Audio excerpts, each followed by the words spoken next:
City of Gary, Indiana. Mr. Berea also is the petitioner, the sponsor of this one. And the address on that one is 2004 Whitman Street. CPO 2020-75, I did receive a letter from Ms. Berea asking that this be withdrawn. Am I correct by that letter? That's correct. Okay, so that one, we would not Mr. have Chair, that one. Yes. I had a question about that correspondence that we received from Mr. Berea. Mr. Berea, I did take a look at that statute, and I'm not sure either if that's the right statute that was submitted or if I'm interpreting it wrong, but it looks as though the qualifications that are outlined that make that statute relevant does not pertain to the City of Gary. Just before we get there, Councilwoman, let me introduce all of our elected officials. My screen now has been shared, so I can't see everyone, but I'll try and go. Councilwoman Mary Brown of the 3rd District, Councilwoman Ty Atkins of the 4th District. Trying to remember by heart who I saw on here. My screen is shared now. Can any other elected official please acknowledge yourself? I can't see my shared screen. I just stopped sharing my screen. So okay. Councilman Cozy Weatherspoon of the 2nd District is also on.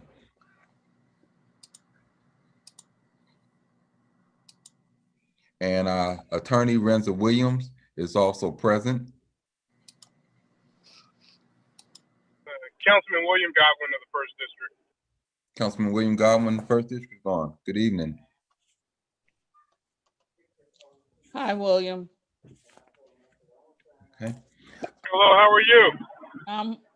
I don't feel well tonight, so you guys excuse me if I sound crazy. I don't feel well. Well, you continue to take care. We're glad you're here. Thank you. You're welcome. Okay. And I don't know if Councilwoman Linda Barnes Conwell has joined us yet either. And I don't see Councilman Dwight Williams of the 6th District yet. Okay, so I'd like to take these out of order. I think Councilwoman Atkins raised a relevant point. I want to address it also, but we will take these out of order. Let's start with CPO 2020-75, the letter that was to withdraw it. Councilwoman Atkins, I'll go back to you at this time. Yeah, and first, let me apologize to our legal counsel, Attorney Williams.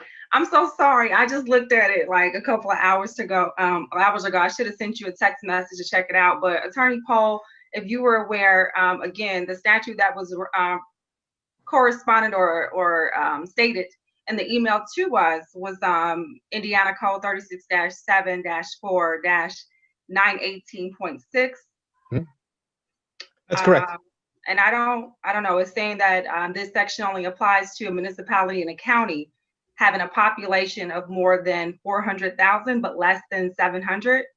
Lake County, Indiana has 484,000 residences according to our latest census, which would put us squarely, us as a municipality in that county, squarely in that. There's actually a case out of Crown Point where this particular this statute was changed because of the way that it was previously worded, wherein the Indiana Supreme Court had stated that when it applies to the county, it applies to all the municipalities in the county. So they specifically changed A1 because of that interpretation, where it applies not only to the county but all the municipalities in the county having that population amount between 400 and 700. Okay, and one more question for you, Attorney Pohl. So is the same advisory area, is that the same thing as the development area that was referenced in that correspondence as well? Where it's talking about under B and C, the advisory. Yeah. Not necessarily. I think that throughout the zoning portion of the Indiana State Code, they talk about advisories versus I can't remember the other term that they typically use, but I don't think that they're exactly the same type that was previously brought before the council. But to your point, though, I do want to mention I'm glad you're really paying attention to this, because on that exact same issue that you originally brought up, I had gone back and forth with Mr. Berea about that specific challenge, and stated, wait a second, I don't know if we apply. It took a while for me to actually find the case that interpreted it and kind of explained why that had changed. So kudos to you. I know that in another life you were an attorney. So Please. Just can read. Okay, cool. So I just wanted to make sure I was interpreting it right, because it said that we didn't have to, it didn't apply because there it was a petition for variance in development standards. So I didn't understand, like, if the development standards kind of was simultaneously the same as what the statute refers to as the advisory areas.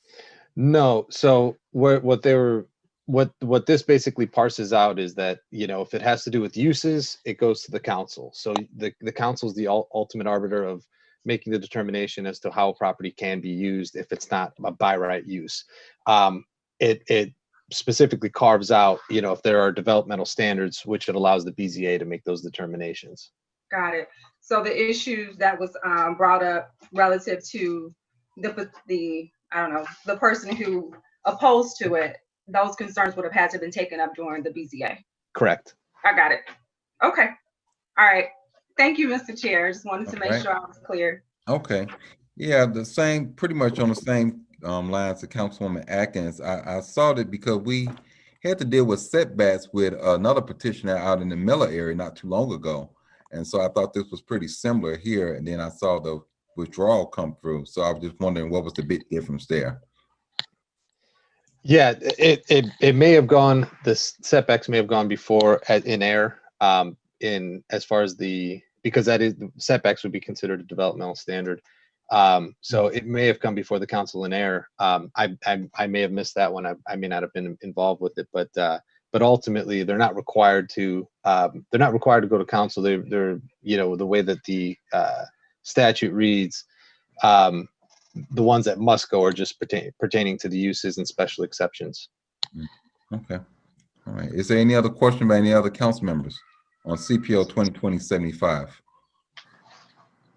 Okay. This is William Godwin. Just real quickly. So if a citizen wants to have they want to build, I don't know, a 30-foot frontage lot, right? And the development standard says the minimum is 40 feet. Is that the category of what we're talking about? That would be a developmental standard, or a deviation from basically what the standards are. So yeah, you are correct in that instance. So under that scenario, if I go to the zoning director and he or she tells me, no, you can't, what is my next option, since it doesn't come before the council or the BZA or anything like that? It does go before the BZA. So the BZA BZA makes their determination, and then if the individual believes that the BZA came to the decision incorrectly, it would go to the circuit court. Perfect. Thank you. Any other council members? All right. So on third and final CPOs, 2020-75 will be withdrawn at that time. All right. Let's move to CPO 2020-73. If we can have an overview at this time, Ms. Berea. Yes. Rodney, question, do we amend by substitution now for this or later? We would just notify I would just notify the committee of the intention to amend by substitution. Yes. Yeah. For this petition, I made a mistake in putting it as a use variance. It is a special use petition going before that went before the BZA and now before the plan committee. The petitioner is Eugene Eddy, and he is petitioning for a special use petition at 1501 to 1507, and the back lot, which is 1509 Pierce Street addition, which is currently zoned B31, and he is making the petition to use it for the services of car wash and car servicing. We had 57 mailings were sent at the time of the BZA. 4 came back not opposed. Since that, we had a 5th letter that came in, so now we have 5 that are not opposed. And from the position of staff, this is a clear kind of business that we want to stimulate the local economy, the clear kind of petitioner that wants to start a business. So it is supported. If I've shared the screen so I can show the images that were sent in the packet, just to give an idea of the area that we're looking at. B31 here is the southeast intersection of 15th and Pierce. You'll see that it had a very similar use in the past. And he's looking to revive that building. And all of the petitions that came back, including the one that came back after the BZA and is not included in the packet, simply had not opposed marked and no comments. That concludes the staff portion of this petition. So this bandit structure now, is that correct? I believe so. Okay. All right. So the petitioner's on, he can verify. So is this part of the church here? No, it's 3 blocks. It's 3 blocks west of the church. Okay, 3 blocks west of the church. Okay. It's from the Dixie Dairy property. Okay, cause I see the Logan part, so that's why I asked about the church. It doesn't. Yes. In the description. Yeah, that's what they call the neighborhood. Oh, okay. Okay.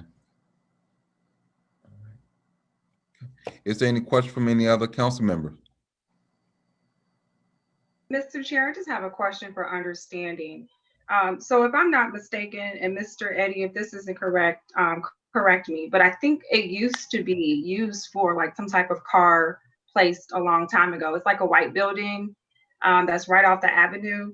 So what was the need for him to get the special use if it's already, can you just explain that part? Like there's a need for him to get a special use because of what? If it's already zoned for business and it used to be operating as such? I can answer that. It was non-operational for over a year.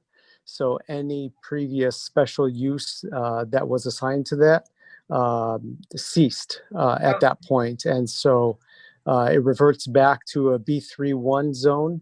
And thus he needs to petition once again for a special use. So is the special use, I guess it would be a permit or variance applicable to him as long as he is within business, or is it every year?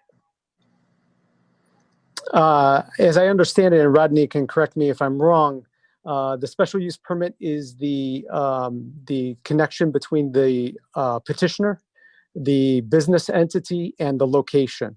And then if any of those 3 change, the special use conditions cease.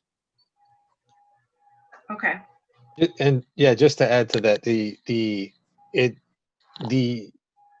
special use is in effect until the discontinuation. So we have an actual municipal code section that provides for discontinuation of a non-conforming use based upon when that parcel ceases to being used as such. So one way that we've made that determination in the past is if that it's used as a business, for example, and then they cease getting business licenses for consecutive years or something of that nature.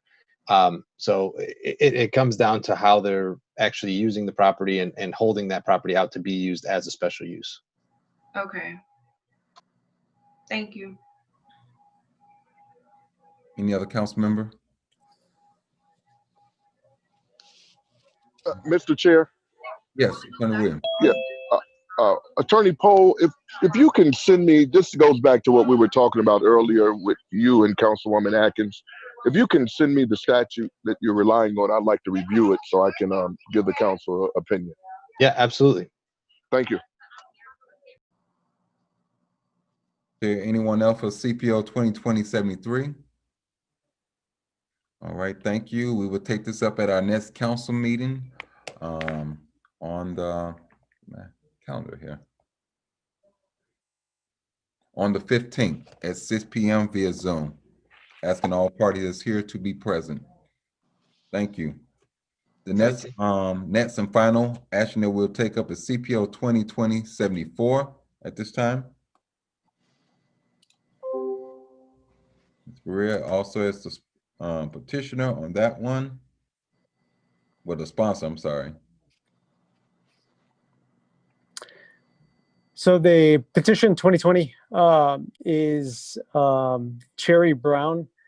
She is petitioning for to open a daycare at 2004 Wickham Street. She sent out 81 mailings. We had 7 that came back. The 2 that were opposed simply marked opposed and no comments. 5 of them came back. 4 of them marked not opposed with a few comments, and they were included in your packet. 1 did not mark opposed or not opposed, but stated something to the effect of she's truly an asset. We reviewed the other daycares in the area. We reviewed her petition. She had letters of support for her petition that were included in the packet. And based on all that evidence, the staff recommendation is that this would provide a service to the city and tax revenue to the city, so we support it. I will go through a couple of the maps just to give an idea, and this is all in the packet, that it's a R2 residential area. The idea of where this is with parking. There are other daycares in the immediate vicinity, but I have also included, in addition to the letters of support, I'll just go straight here, census data from zip code 46404, which is in this area. And it is the zip code in Gary that has the greatest number of children under 5 and between 5 and 9. So we can get some sense of demand in that area. So given the demand, and it for us outweighs the other daycares in the area, and we support this petition. I have one question. Is this daycare currently operating? Because it sounds like by some of the letters that I read through, like this was already in motion, and then they may be expanding over the number that they need to come before us. I believe the petitioner has other daycares, and so this one is a new daycare. The petitioner should be on the line and can answer. Yes, good. Yes, good evening. How are you? Good evening. Doing good, and you? I'm good. Yes, I'm Cherry Brown. It's a councilman, woman Brown. I hope you feel better. But yes, I do have other daycares. My location is 2014 Wickham Street. The property at 2004 and 2010 has been abandoned since 2017 and longer. Due to that, I have maintained both of those properties, grass upkeep maintenance at my expense. At some point, 2010 was deemed unsafe due to the community. That is a very, I would say, elderly community where they're really family kind of type style, whereas the senior citizens in that building does not need another abandoned property. It was deemed unsafe. 2010 was torn down because there were previously squatters living in there, and they were breaking into 2014 location, just taking food out of the refrigerator. From that perspective, I did talk to everybody because I am in good relationships with everybody within the community and that block. They thought it would be an asset. They thought it would be really great to do. And that too, it will take another abandoned property. Since 2010 is now gone, we didn't want that property at 2004 being abandoned. It was abandoned. In addition to that, from drywall to everything, I pretty revamped that whole daycare or the land. If you can see this photo here, this is just a picture of what my e-learn looks like because of demand as well, where you see all the kids that are spaced out. They have their masks, they have their desks, all the essentials goes in their desk with the CDC guidelines, and we are following those. In addition, this is a new property at 2004. I've completely gutted out, fixed up from the inside, drywall, outside framing, new windows and everything, just to make sure that it was safe for my kids to be in that area. So my goal is to open up another daycare at this location, which will, one, help me utilize to follow CDC guidelines with the social distancing, help with a lot of my e-learn kids, because some of my parents, they just, due to jobs, it's hard for them to try to maintain their kids. We are doing transportation and picking the kids up to make sure that they do arrive on time for e-learn. They are getting meals 24/7, just like they would do in a daycare on standard times. But it says it takes a village to raise a child. I started my career in healthcare in 2000, I believe, 4. And I wanted to bring that same empathy to my children. So this is me being an asset. This is not just a model for me, but this is my passion. Yes, I want to commend you by the letters that I read through. It sounds like you have a great relationship within the community, and I just want to commend you by that. That's why I Thank you asked so where much. you already working in the field already, because some of the letters were just so passionate about wanting to see you come inside and open up. So I do I support appreciate it. it. I have drove past the daycare that you're petitioning at this time, and I have seen from the outside. And I'm Okay. pleased. Yes. Thank you so much. Is there any question from council members at this time?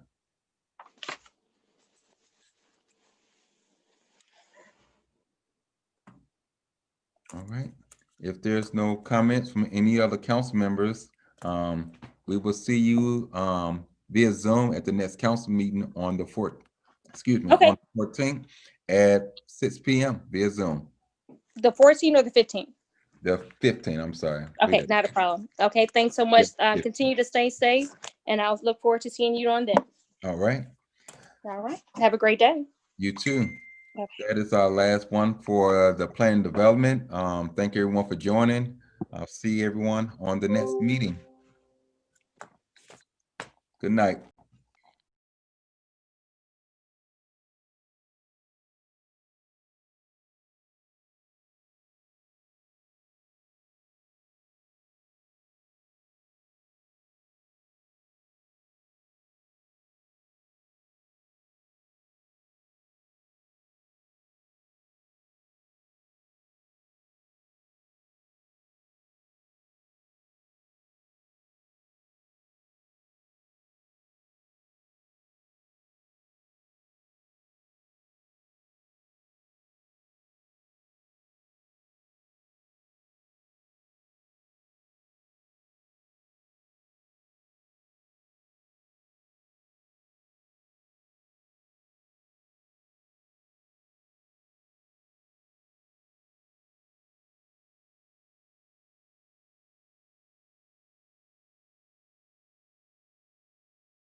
for December the 8th. We have present this evening Councilman Brewer, Councilman at Large, Councilman Godwin, Councilman of the 1st District, Councilwoman Atkins, Councilwoman of the 4th District, Councilman Witherspoon, Councilman of the 2nd District. Our Attorney Williams. And I believe that's, oh, I don't see anyone else. On the agenda this evening, we have CPO 2020-71, an ordinance providing for the transfer of appropriations for the General Fund 101, Motor Vehicle Highway Fund, Local Roads and Streets Fund, and Lit Public Safety Fund for fiscal year 2020 expenses, and forwarded to the Common Council for action and passage pursuant to IC 6-1.1-18-6.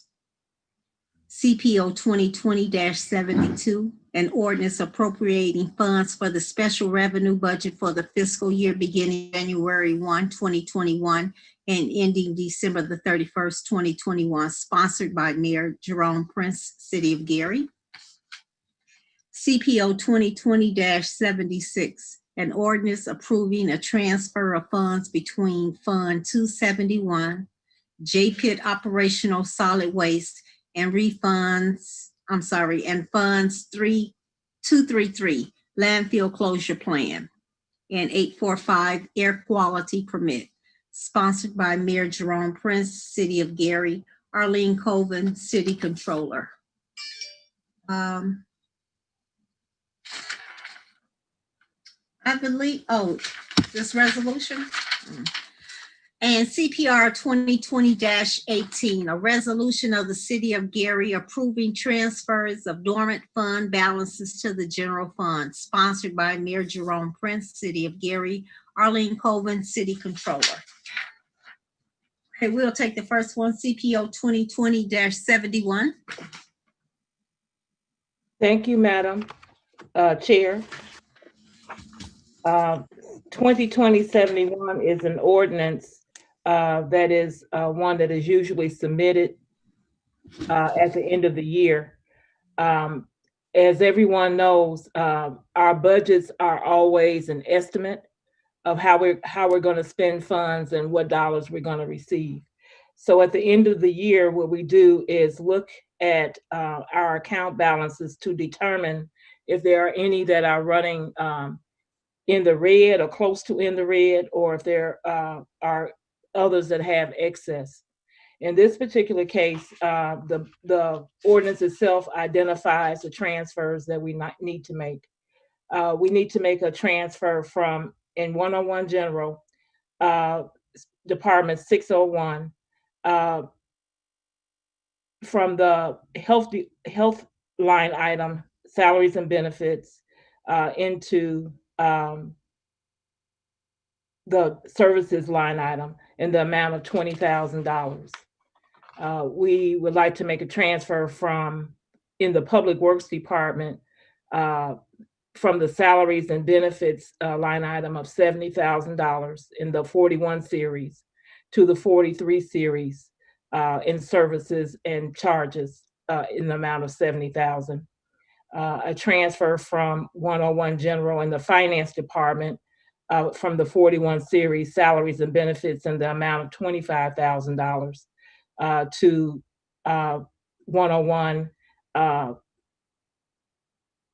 100, which is the Facility Maintenance Department, into the 43 series, which is services and charges.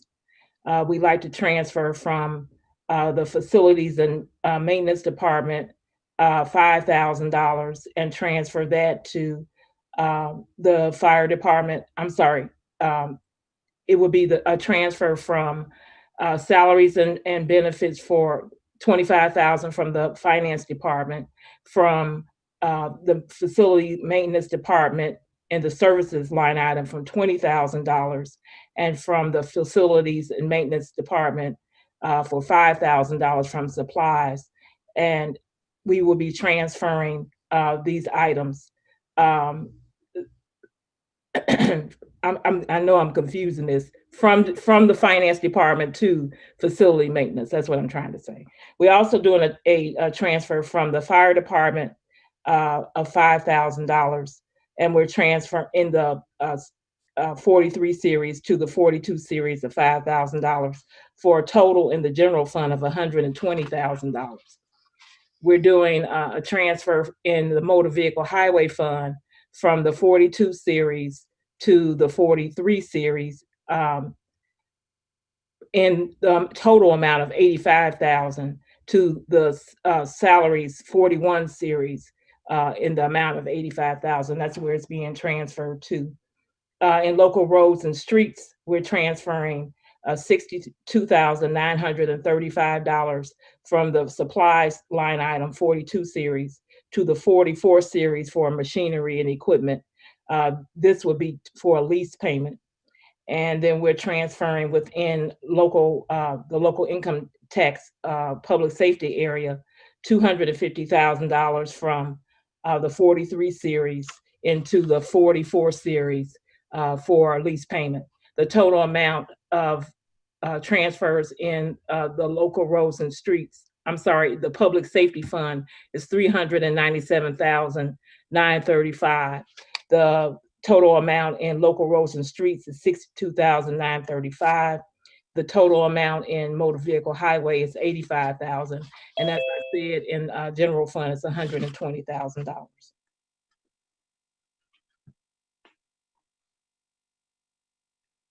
Any questions by any council members? Madam Chair. This is Councilwoman Atkins. May I speak, Madam Chair? She might be on mute. Okay, I'm gonna ask. Okay.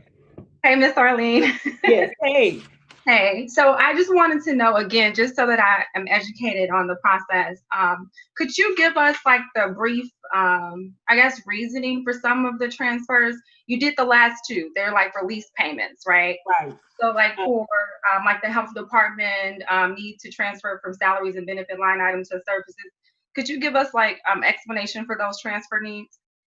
Generally speaking, most of the transfers are so that we won't run into the red by the end of the year. So where we see we have a surplus, we just simply move it to the areas that are running short. And that's the case in the general fund in the 41 series that we're moving from to the 43 series that we're moving to in Department 601. With regard to the motor vehicle highway account, that one is a little different. I think you've heard us talk about restricted and non-restricted. And I think it was at the beginning or in 2019, the state separated this account and made one account to be strictly for the use of reconstructing streets. There shouldn't be any salaries or anything like that in that particular budget. And then we can also set aside some dollars for salaries and all that. And that's what we generally pay traffic from. Well, in the 2020 budget, that delineation wasn't made. So what we're going to have to do is transfer expenses that don't have to come to the council in the from the restricted account to this account. And then we're also making adjustments so that we can accommodate that transfer, if you're following what I'm saying. Yes, ma'am. Okay. And in local roads and streets, like I said, that was a lease payment, and the public safety is a lease payment. Okay. So what about the transfer from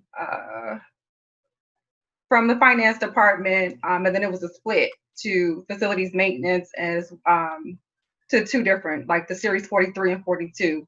Right. And in that case, like I said, where we see we may be running short in terms of appropriations, where we have excess, we just move it to so that we won't be in the red at the end. So for so basically the first 5 that we have. The changes that was done for or proposed for Health Insurance Department, Public Works, Finance, to Facilities, Maintenance, as well as the Fire Department, which is a reallocation of funds to cover. Well, I guess you could call it that, yes. Okay. For lack of a better phrase. Yes. Okay, I got you. And then the last 2 were to cover lease agreements, and then you gave the explanation in terms of the differentiation between restricted versus non-restricted for motor vehicle. Okay. Thank you, Ms. Arlene. One question on the lease agreement payment. Is that for the current lease agreement that we have, or is that a new lease agreement that we're looking to get into? Which one are you speaking of, sir? Believe that Or was, both? yes. The one that was in the local roads and streets is an existing. I think that's the one that's for, it may be the last year on the vehicle maintenance building. If you recall, it was a 5th third lease. So I think this is the 5th third lease. The public safety one is for new police cars. Okay. Any other questions by any council members?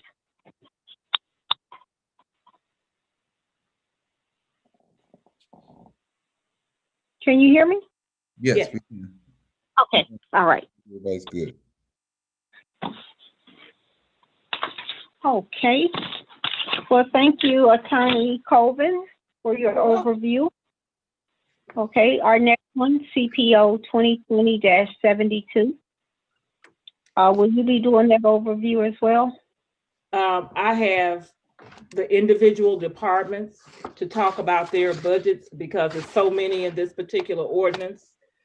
This is a 78-page ordinance, and it covers all the special revenues and grants except for community development that the city receives.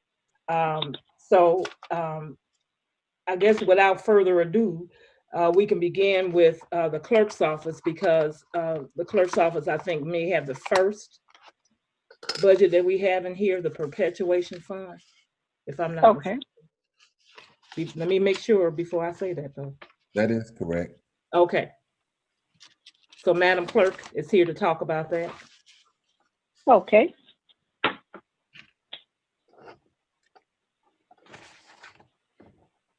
You're muted, Madam Clerk.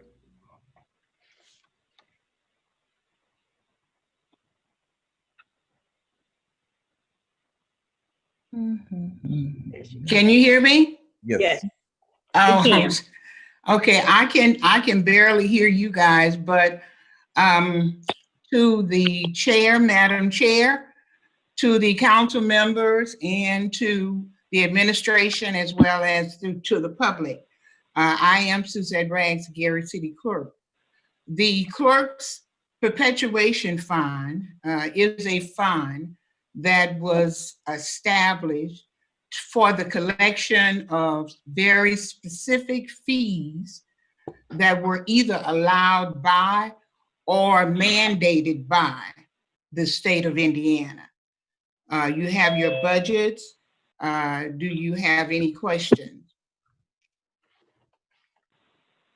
Any questions by council members? Madam Chair. Oh, I defer to my colleague. Oh, okay. Just, it's not really a question, it's a comment. I'm looking at the budget sheet that was proposed in our packet. And it looks like the formula that you all, that was placed, I'm not going to personalize it, that was placed into estimating what the change is incorrect. For example, it's actually an increase of $2,000 and not a decrease. And the same for PERF, FICA, et cetera. So it just looks like it should be positive in some cases versus negative. Does that make sense? Yes. Okay, but I wouldn't be responsible for the formula. No, it's just a comment so that we can make sure. Okay. It needs to be corrected and reflected in the right manner for the council. Okay. Thank you, Ms. Arlene.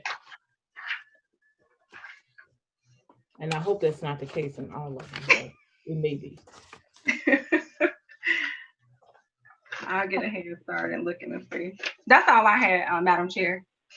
Okay, thank you. Councilwoman Atkins, any other council members? Councilwoman Caldwell, yes, just one question. So, Madam Clerk, these fees come from exactly where? You stated something about the state. Exactly where does these fees come from as it collected? What are these fees really? The fees that were mandated by the state of Indiana include document storage fees. They are late payment fees, fax fees, and because paperwork that is faxed for court documents is a different kind of, is set at a different rate than what the city's rate is. So that's what it would primarily include. Okay.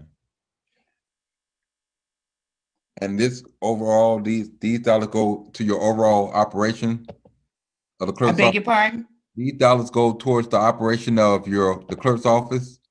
Yes. Okay, all right. For record keeping, okay. For the improvement of record keeping. All right. Thank you, Madam Clerk. Any other questions? All right, thank you, Clerk Rags. Okay. Thank you, Madam Chair. Our next department will be the Rainbow Shelter for Mrs. George. Okay. Good evening. Yes, can you all hear me? Yes. Okay. Good evening, Madam Chair, members of the council, and everyone. My name is Tashizia George, Executive Director of the Gary Commission for Women. And the budget that you see here for the Rainbow Arc Shelter is our donation fund. We usually have a donation fund of that we set usually for $5,000 every year for various donations that we receive from various different organizations, individuals, and entities throughout the year. And we usually hit a little bit under 5,000 by the end of the year. So right now it's the holiday season, so we're still anticipating checks. And we have some checks that just came in that I have not had a chance to process yet. So we're just asking for approval to set us at the $5,000 budget allocation for the the upcoming year. Okay, any questions?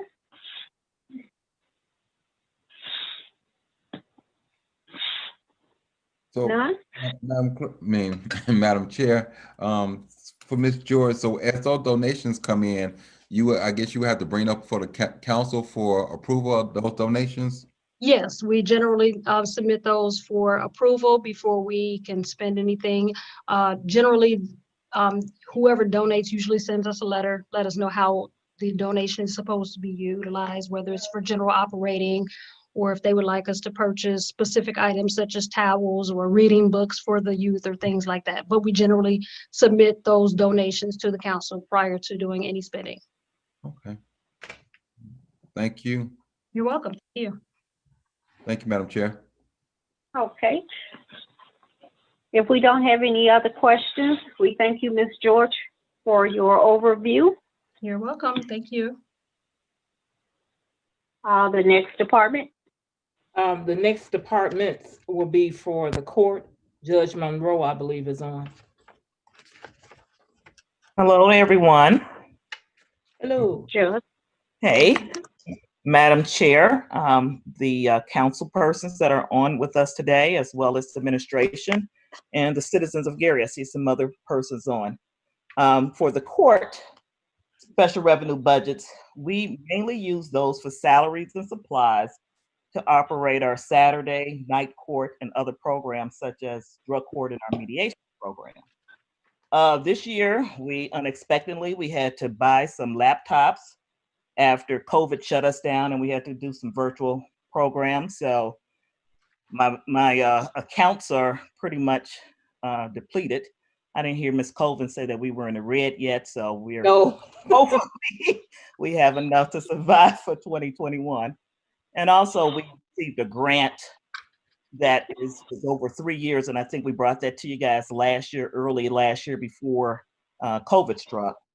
We also have state mandated salaries that I'm not sure that everyone is aware of for the court. And we pay those extra monies out of those special revenue accounts so that we will not have to come to the council and ask that our general fund budget be increased. Unfortunately, in a year like this, with COVID, our collections are down, and I had to furlough some people for the month of December as well as January because of our collections. And it's some employees, some part-time employees, as well as our contractors.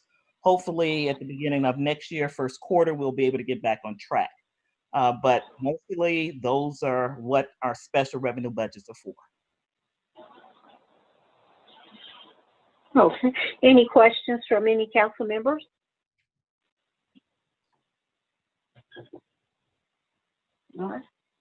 All right. Thank you, Judge Monroe. Thank you, guys. Be safe. You.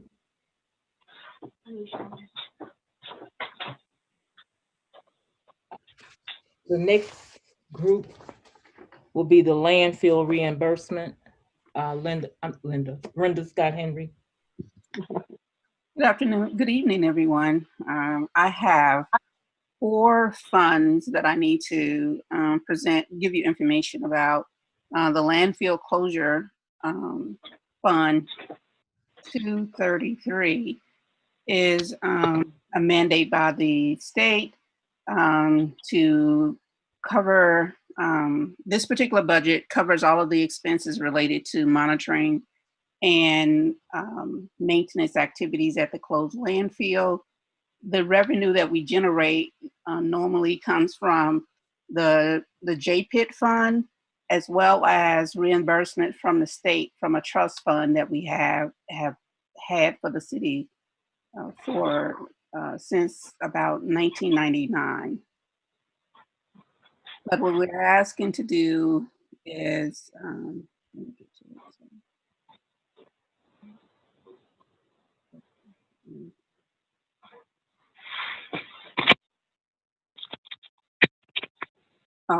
we will be transferring some funds into this account. No, not this account, but we will have a total operation of about $119,000 to do implementation of the maintenance and monitoring activities that are required by IDEM at the landfill. The second fund is 271, which is the Jpeg Fund. We generate revenues from here by the operation of the Jpeg, which is located over on 15th and about on the opposite side on Colfax Street. So we generate anywhere from $90,000 to $120,000 annually. We've had some monies in this account for a while, but we need to do some transfers out of this from this fund into our air fund 845, and then we will also use the Jpeg to transfer funds over into the landfill budget, which is 233, in an amount of $150,000. And because we didn't do this transfer last year, we have to put it back in our budget this year. The transferring funds from Fund 845, which is really our air quality fund, or our general operating fund for our department, an amount of $281,018. Brenda. Yes. Some of what you're doing is talking about your separate ordinance, I think. Ordinance 2020-76. Oh, okay. I have a separate one that we're talking about now, or just simply the monies from the trust. Okay, thank you. Mm-hmm. All right, I'll talk about that later then. Okay. All right. Then we have the Buchanan Street fund, which is 325, and this is a grant that we received from the Lake Michigan Coastal Program to do green infrastructure at gateways into the city, and this particular one is Buchanan Street on 2nd and Buchanan to 4th and Buchanan. So the budget for this particular project is $83,124.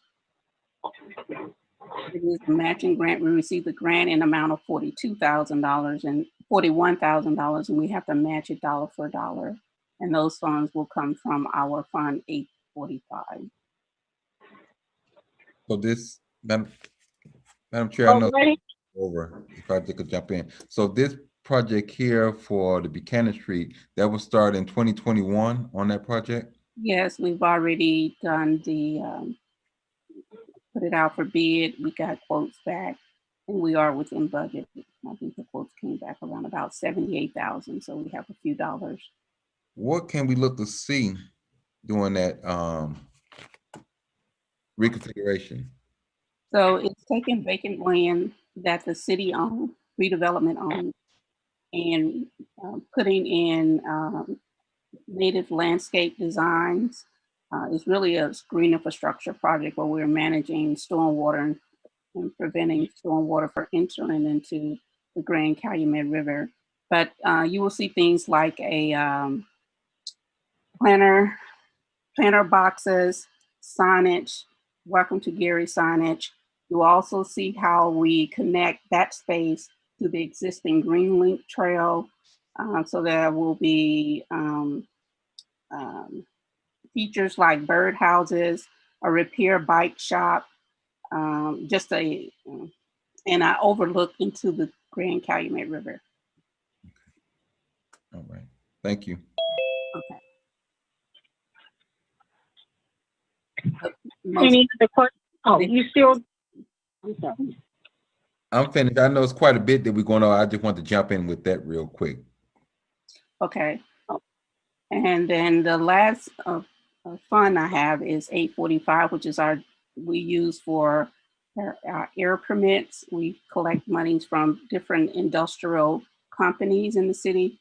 We generate about $287,000 a year in collecting those funds, and that includes U.S. Steel. We have a salary budget associated with this particular one. Mainly, it covers the expenses for the air quality manager and our environmental manager, and we have a position for a land quality manager in that fund. Arlene, should I cover the transfer, or we should wait until? That's the next ordinance. Okay, that's all I have. Any other questions?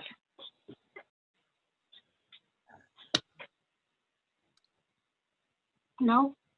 All right, thank you, Miss. Okay. Scott. Scott Henry. Okay. We have a series of budgets now from the health department. Veronica, are you on? Did we skip one? I got the Genesis Center next. Oh, I sent out a revised. Oh, I'm sorry. I missed that. Okay. Okay, I'm sorry. No, that's yesterday. okay. Sorry about that. I see iPhone. Is that Veronica? Okay. Yes, okay, yes.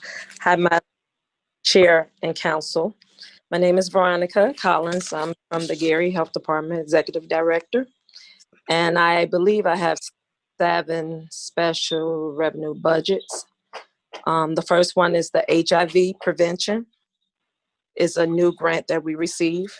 It's a salary with that one in regards to doing testing in the the second one is the Lake County Coroner's budget. These are the fees that we estimate that we'll give to the coroner for every death certificate. The Healthy Families is from our STD, from patient fees from STD testing. Local health maintenance budget is for our vital records and inspection and educational material. Our local health maintenance trust fund is for our disease surveillance and lead case management. The next one is our lead grant that we go out to daycares and homes and do lead testing on children. Our last one is our GHD rental fund, and those are our violation fees for inspectors. Oh yeah, I did. The Lake County corners. Okay. So I believe I covered all 7. Thank you, did. Madam Chair, Yes, sir. the first one is about the reimbursement to the coroner. Is that a percentage that we reimburse the coroner's office? Yes, for every death certificate, we give them $2.75 per death certificate. Okay. And my second question is about the lead testing. How do you all arrange far as going out? I'm trying to see what system are we using when we talk about going to do the testing in daycare, other businesses. What system are we using? Because I know the fire department do random checks for certain things. I just wonder, are we teaming up with any other department, going out as a group, doing these type of tests and reviews? No, we do not team up with anyone. We have our medical assistants and we have a lead coordinator. But because of COVID this year, we weren't able to go out. But we get a lot of the state sent us over leads that's over 10, and then that's when we have to go out to do testing on the children that's over 10 in the home as well. So they should go once you're notified by the state. Exactly. Okay. I was just a little concerned because I know we have had plenty of scares with our water, not so much us here, but in surrounding communities. I was just wondering maybe we can team up with a group or another department also to make sure we kind of get ahead of the curve. If something like that. That's something we can, I'll sit down with our coordinator and see if that's something we can do. Okay. Okay. Thank you. So in the past too, Councilman, we have had separate lead testing grants where we got money from the federal government. And once a home was identified, the testing would occur and the case management would occur in the health department. But generally, that's a more expensive proposition. And that's why we always use federal funds for it. So that's something that we can look into too, to kind of coordinate our efforts, because that's a broader effort as well. Okay. All right. Thank you. I have a question. One about home inspections. It may have been your last one or next 6 or 7. Oh, GHD rental fund? Yes. The violation fees for inspectors?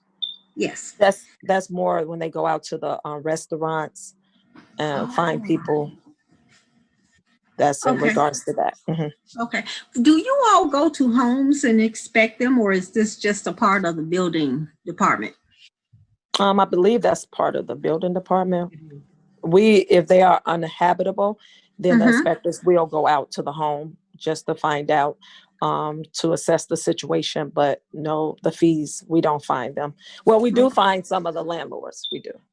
Okay, so in order to get that done, we make a complaint like through code enforcement or something, goes to the building department, and then they call you all to come out with them? Yes, or sometimes they'll call us and then we'll connect with the building department or code enforcement. Yeah, either or, but we connect each other together. All right, thank you. No problem. Any other questions? Just could you explain that program again, and just the line item specifically under that, the fund, I guess is department, which is the health department, but the fund 243?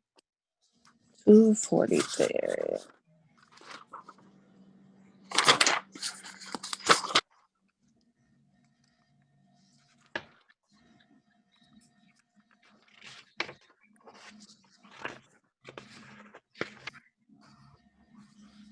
$243. Oh, okay. Oh, the GHD rental.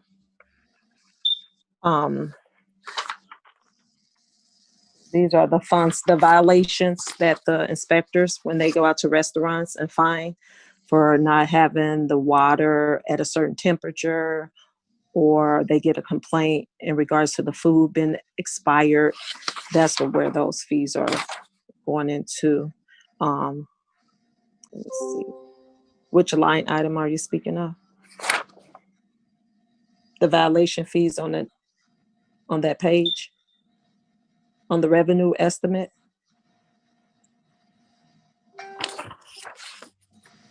Hello? Hello? Councilwoman Atkins, you there? I don't see her anymore. Maybe she Got disconnected. Mhm. Okay. All right, Ms. Collins, we'll wait a couple more minutes. If she comes back on, will you be on? Oh, yeah, I'm still on. Okay. All right, well, we'll go to the next person if we don't have any more questions. Okay. The next department. The next department are the EEOC grants. And I'm not sure if Hanifa Khalif is on. I can't tell. If she's not, I can do it.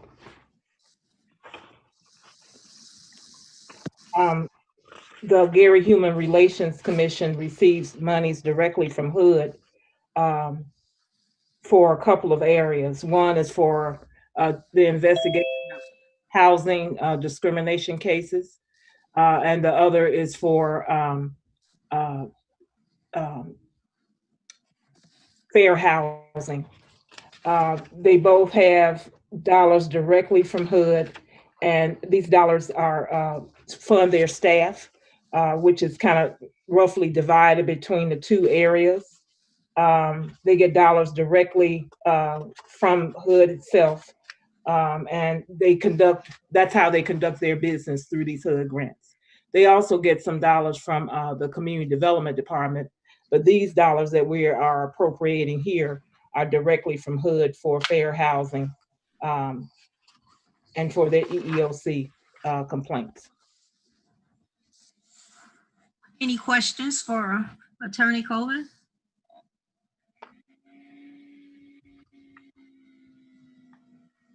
All right, thank you, ma'am. Our department. Let's see, what's the next one?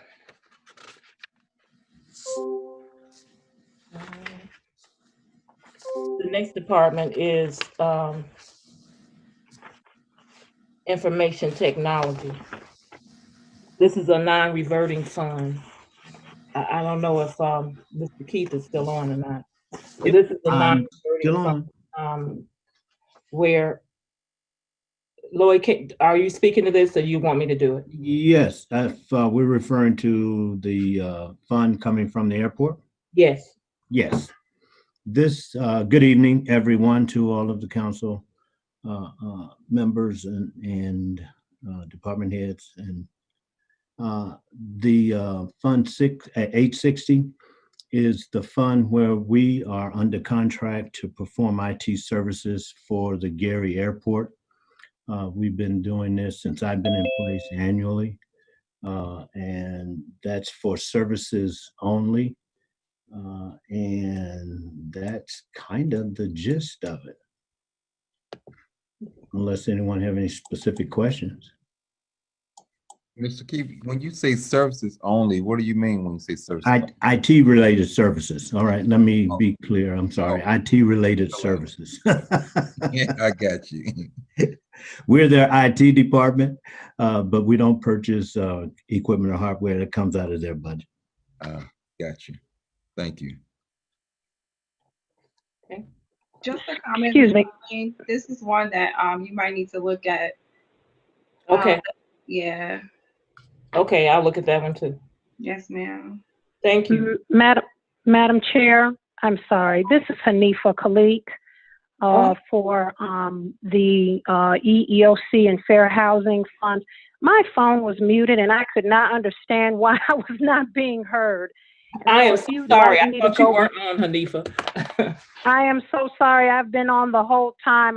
Zoom has a special unmute function. So I failed to push those buttons. I was pressing mute and mute on my personal phone. So if you would like me to, I can go back through those funds. But if not, that's fine. I just wanted to let you know I was on the call. I do apologize. I'm through, correct? You are. Yes, sir. Thank you. Do you want Hanifa to go back through her budgets? Would you be comfortable doing that, Miss? You go ahead. Yes, we have taken. Yes. Oh, okay, I won't be before you long. I do apologize, and I apologize for the inconvenience. That was my mistake. Well, good evening, Madam Chair, Councilwoman, Councilwomen. I hope everyone is doing fine. The budget before you for my department here begins with the EEOC. And just to reiterate, the Gary Human Relations Commission is composed of both the EEOC and Fair Housing. So we do case process for both of those federal departments. We have contracts with both of them. So for the EEOC here, Fund 204, we have budgeted with respect to our case processing. So we have asked for $36,639, and that directly correlates to the amount of cases that we've been able to bring in this year. If you go with me to the fair housing budget, we've got $42,200 that was, as I stated, it goes along with the cases that we were given for the year. And so that is an exact amount there that will be used for. And this money is, all of this money is always used for salaries, office supplies, travel, and education, as, often as necessary. And then we have partnership funds that are just used for education and outreach that can also be used for case processing. Let's see here. So after the fair housing, then we have the donation fund, which is 712. And this is just remaining money from the donations that we received a few years back, which is remaining $838. Moving on from there, we've got Fund 842. This is our FAP fund here, which is also used for travel and education. We always receive quite a bit of funds for travel and education. Not sure why, of course, because nobody's doing any traveling, but hey, it is what it is. They give it to us how they want. And they did give us an additional $13,200. So we will be looking for ways to utilize that. If there's not any questions, that's all I have for you. Thank you. Thank you. Do we have any questions from any council members? All right. Our next department. Okay. The next department is the mayor's donation accounts. There are two accounts here. One is specifically set aside for the State of the City address. That one, the amount that is appropriated is based on the amount of dollars that we have collected previously. So this appropriation may be more than we would actually collect for 2021, but that is what the dollar amount is based on. Of course, we can't spend any more than we actually get. So that's what that's for. In the event that we do in 2021 have a State of the City address in person, then these dollars will be used to offset that cost.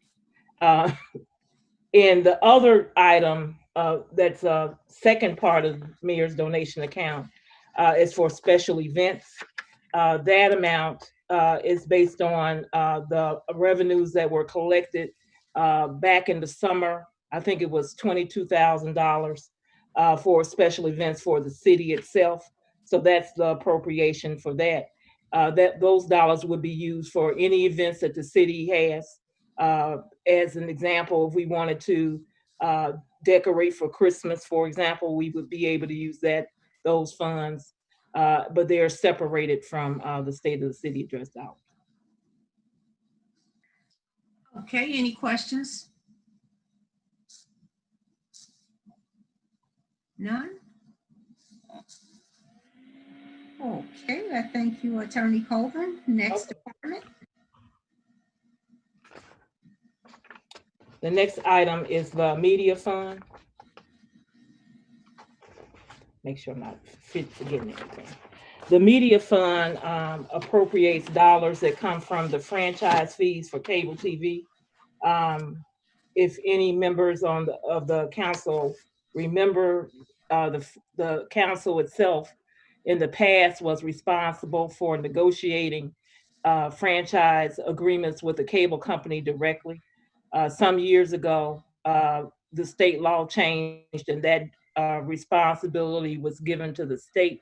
So now it is the Indiana Regulatory Utility Commission, I think that's the name of it, that actually does the negotiating with cable companies. We get a franchise fee directly from the state, and these dollars go into this particular fund. The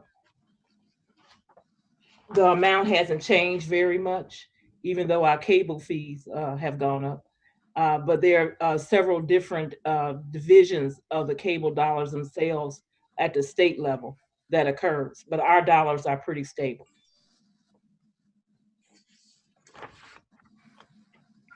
Any questions? This is William Godwin. I do have a question. Thank you, Attorney Colvin. Is this the fund that deals with the communications director professional services contract? The communications director is paid out of this fund, yes. And how much, I'm not looking at it right now, how much are we projecting? I know it was $30,000 in professional services. Is that the same this year? Right, the budget hasn't changed. Okay, thank you. Mm-hmm. Any other questions? Ms. Colvin, can we go back to the Mayor's Donation Fund? I'd like to have a question about the state of city address that we did not have. What happened? I understand that the state of the city address date was changed, and it is now December 17th. It is going to be virtual. So that's the information that I have at this point. Are we for sure it will be the 17th? That's for next Thursday? That is, I understand that's the firm date. Okay. No changes. Okay. All right. This is Councilman Godwin. May I ask what time on the 17th? I just got the date. I can give you the time. I don't have the time tonight, but I got the date today. Okay, thank you. Okay. At 6 o'clock, he's gonna do the 5th district district meeting, so it won't be at 6 o'clock. So right, hopefully earlier. I'll get back to you for real tomorrow. Does this have to be, or is there a certain time frame that we have to promote this to the public? Do you mean by state law, or do you just mean general? Either all of the above. State law, is it a council law? Is it state law or council law? To my knowledge, no. Okay. What is required is that the mayor gives information to the council about the state of the city on an annual basis. With regard to how this is going to be promoted to the public, as soon as the information is available, I'm assuming that it will go out on social media. That's generally how we promote things, so it will be done that way. Oh, we know. Okay, thank you, Ms. Arlene. Okay. Any other questions from any council members?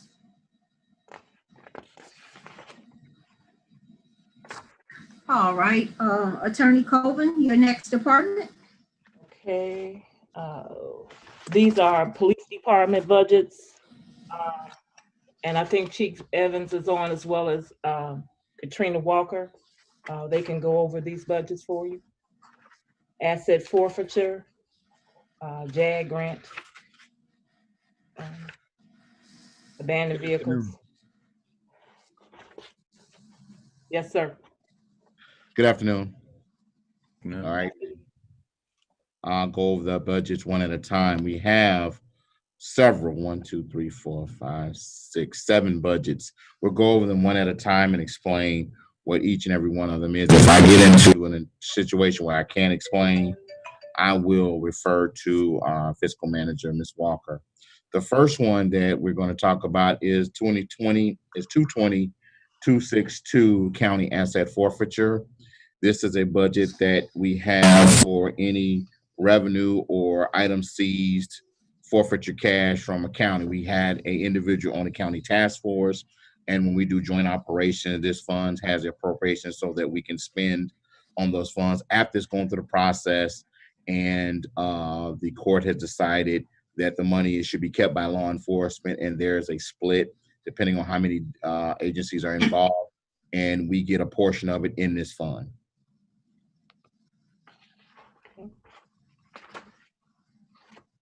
Any questions?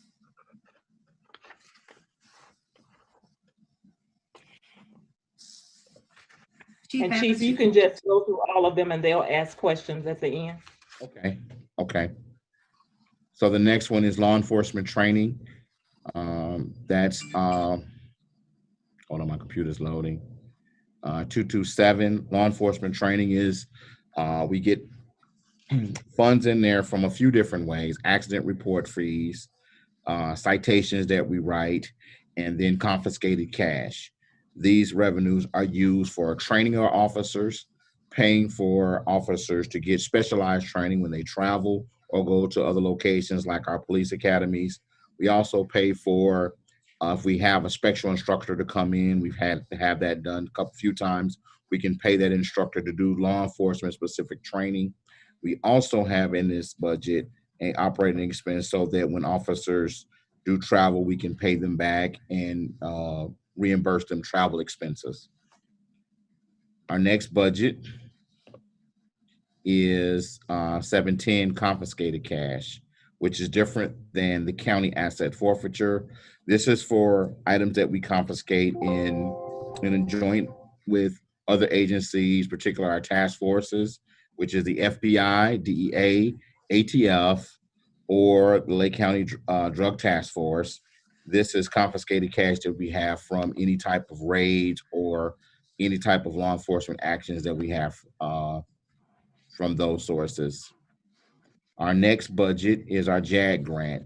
Jag is the 882. God, I'm sorry. Hold on, my computer is okay. 882-8820. Jag stands for Justice Assistance Grants.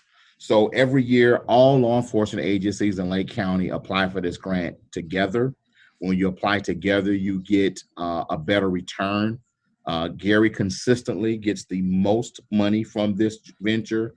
So we may get $60,000 and every other agency will get less than us. It depends upon a lot of variables, population, crime rate, so on, such and so forth. We use it mostly, almost all of it for equipment and training. I'm sorry, equipment and some overtime, but we're going to use all of this fund to purchase equipment, something that lasts. Usually we purchase computers. We might purchase a license plate reader, smart board, whatever we need that won't encumber on the general fund. This is a matching grant, so we spend the money up front, and within a month or two after we get the equipment in, the Jag grant coordinator comes, inspects the equipment, and then they cut a check back to the city. The next one is the federal asset forfeiture. That's a little bit different than the one I just discussed. Federal asset forfeiture is actually for salaries for the task force officers. So the federal task forces provide between $5,000 and $8,000 a year for every officer that we have on a federal task force, which is the GRIT, the FBI GRIT task force, the Alcohol, Tobacco, and Firearms is another one, U.S. Marshals, the Drug Enforcement Agency, and what's the last one? Lake County Drug Task Force.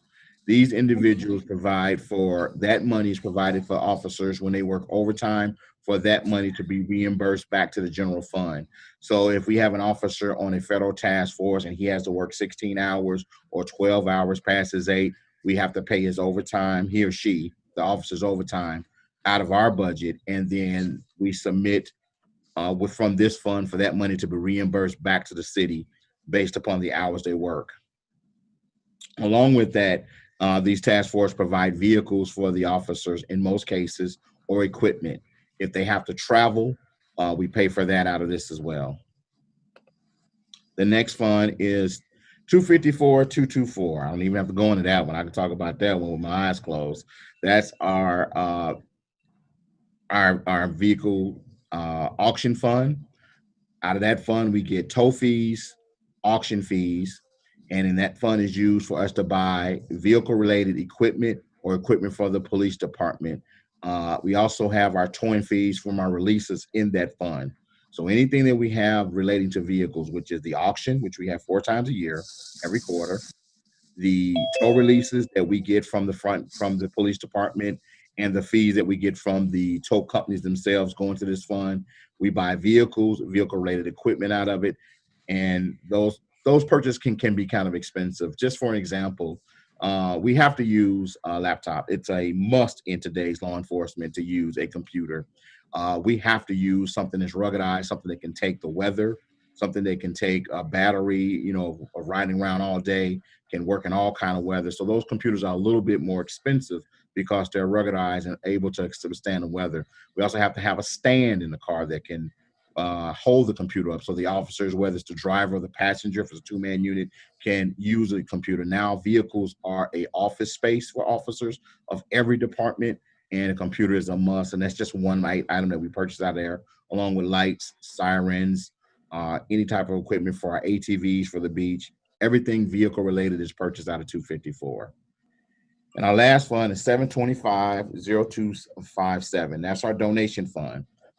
We receive funds in this for our range. We have certain agencies for railroad, homeland security that utilize our range for law enforcement training, particularly firearms training.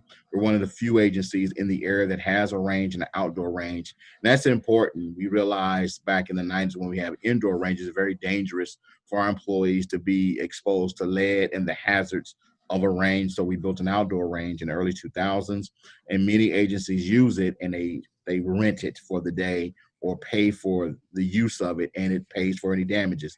When you have a range, there are associated costs for cleaning it, for maintaining it, and this fund does that. We also have a few individuals that donate yearly to the police department for us to utilize that money in training. All of this fund is utilized for training of our officers, buying equipment such as bullets for them to train with, taser cartridges, or even repairs at the range. We put a new roof on the range last year. We have a building out there. We had to do some work on the range itself to prevent flooding. This fund is utilized for all of that. And that's it.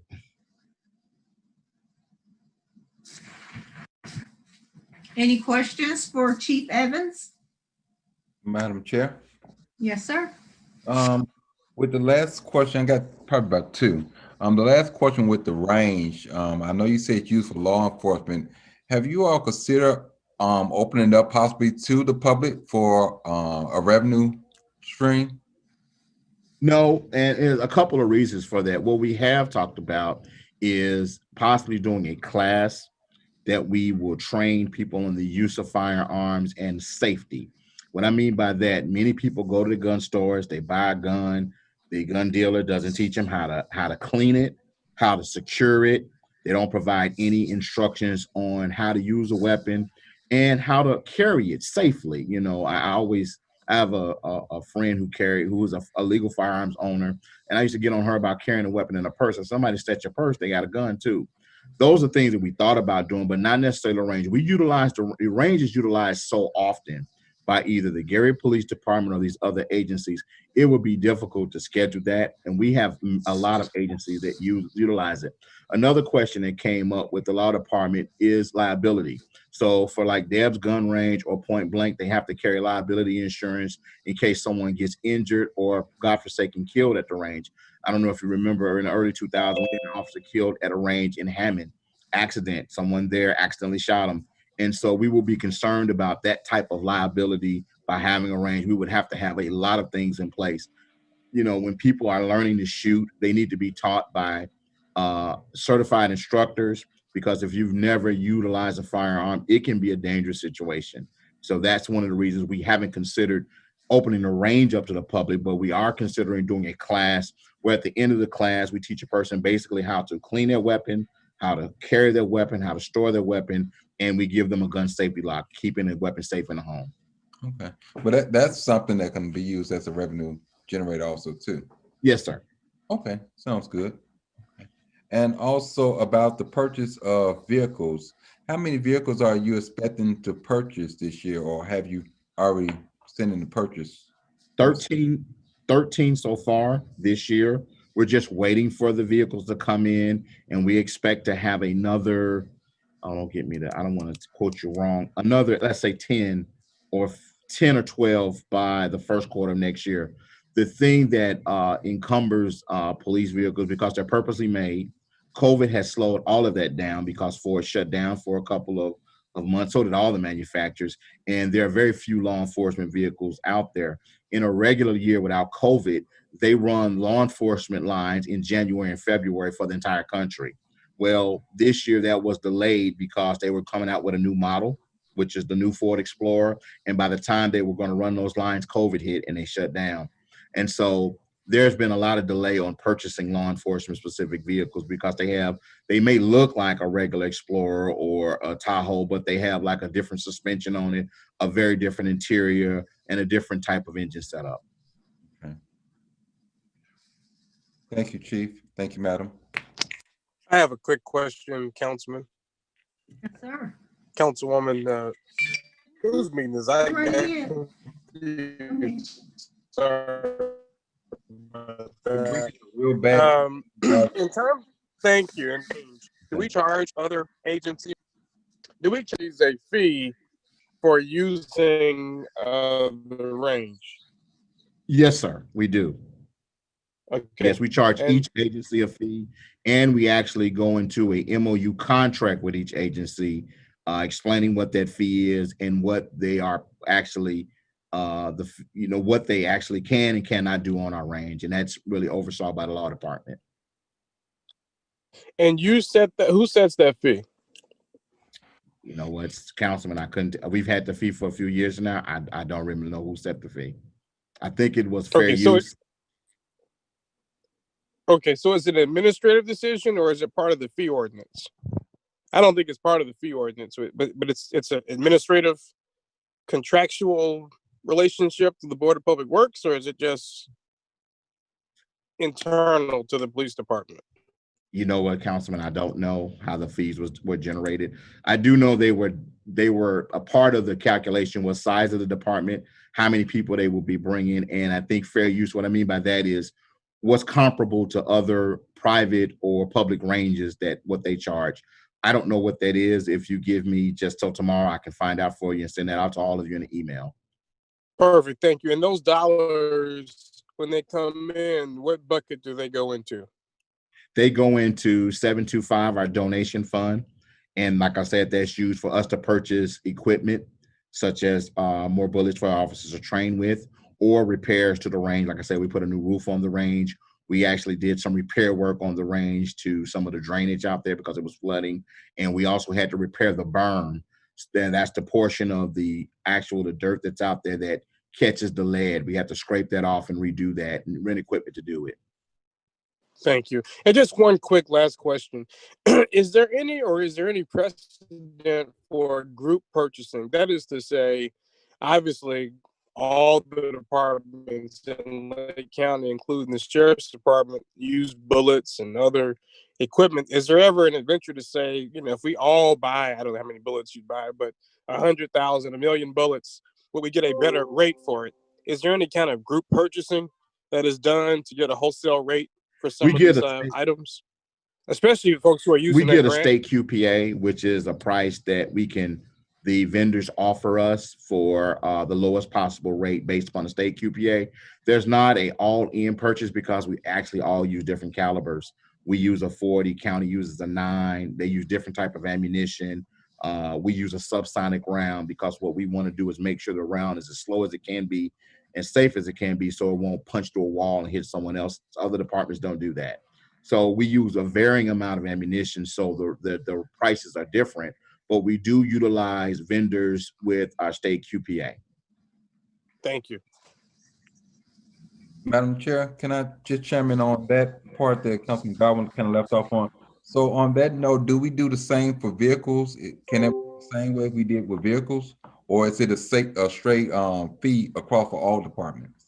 No, all vehicles are purchased off the state QPA. So the state QPA is something that the state has gone through the budgetary process to negotiate the best price.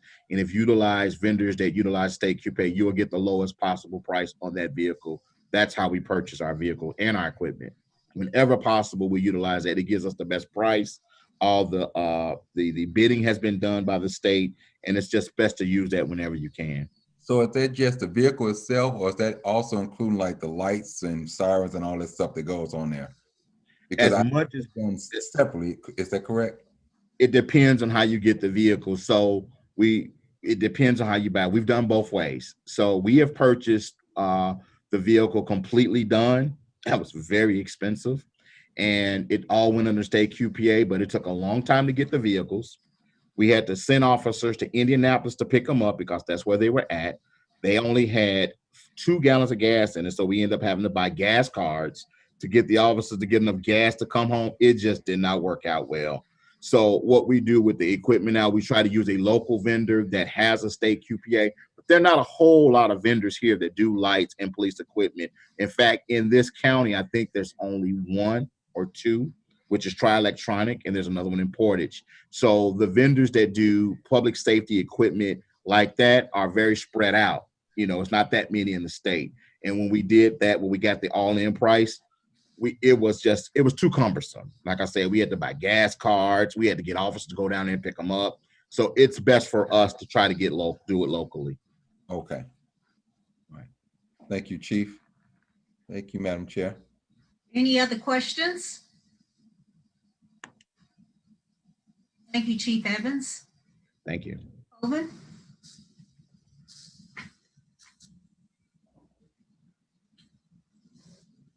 Sorry. The next one is the recycling department.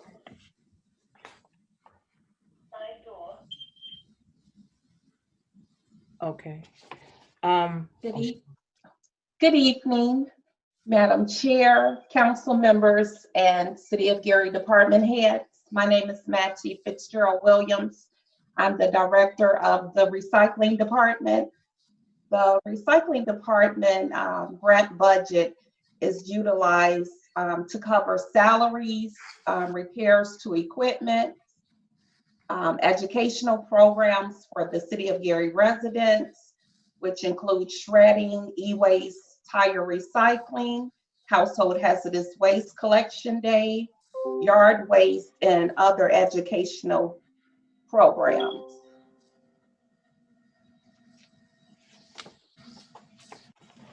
If you have any questions, we can answer.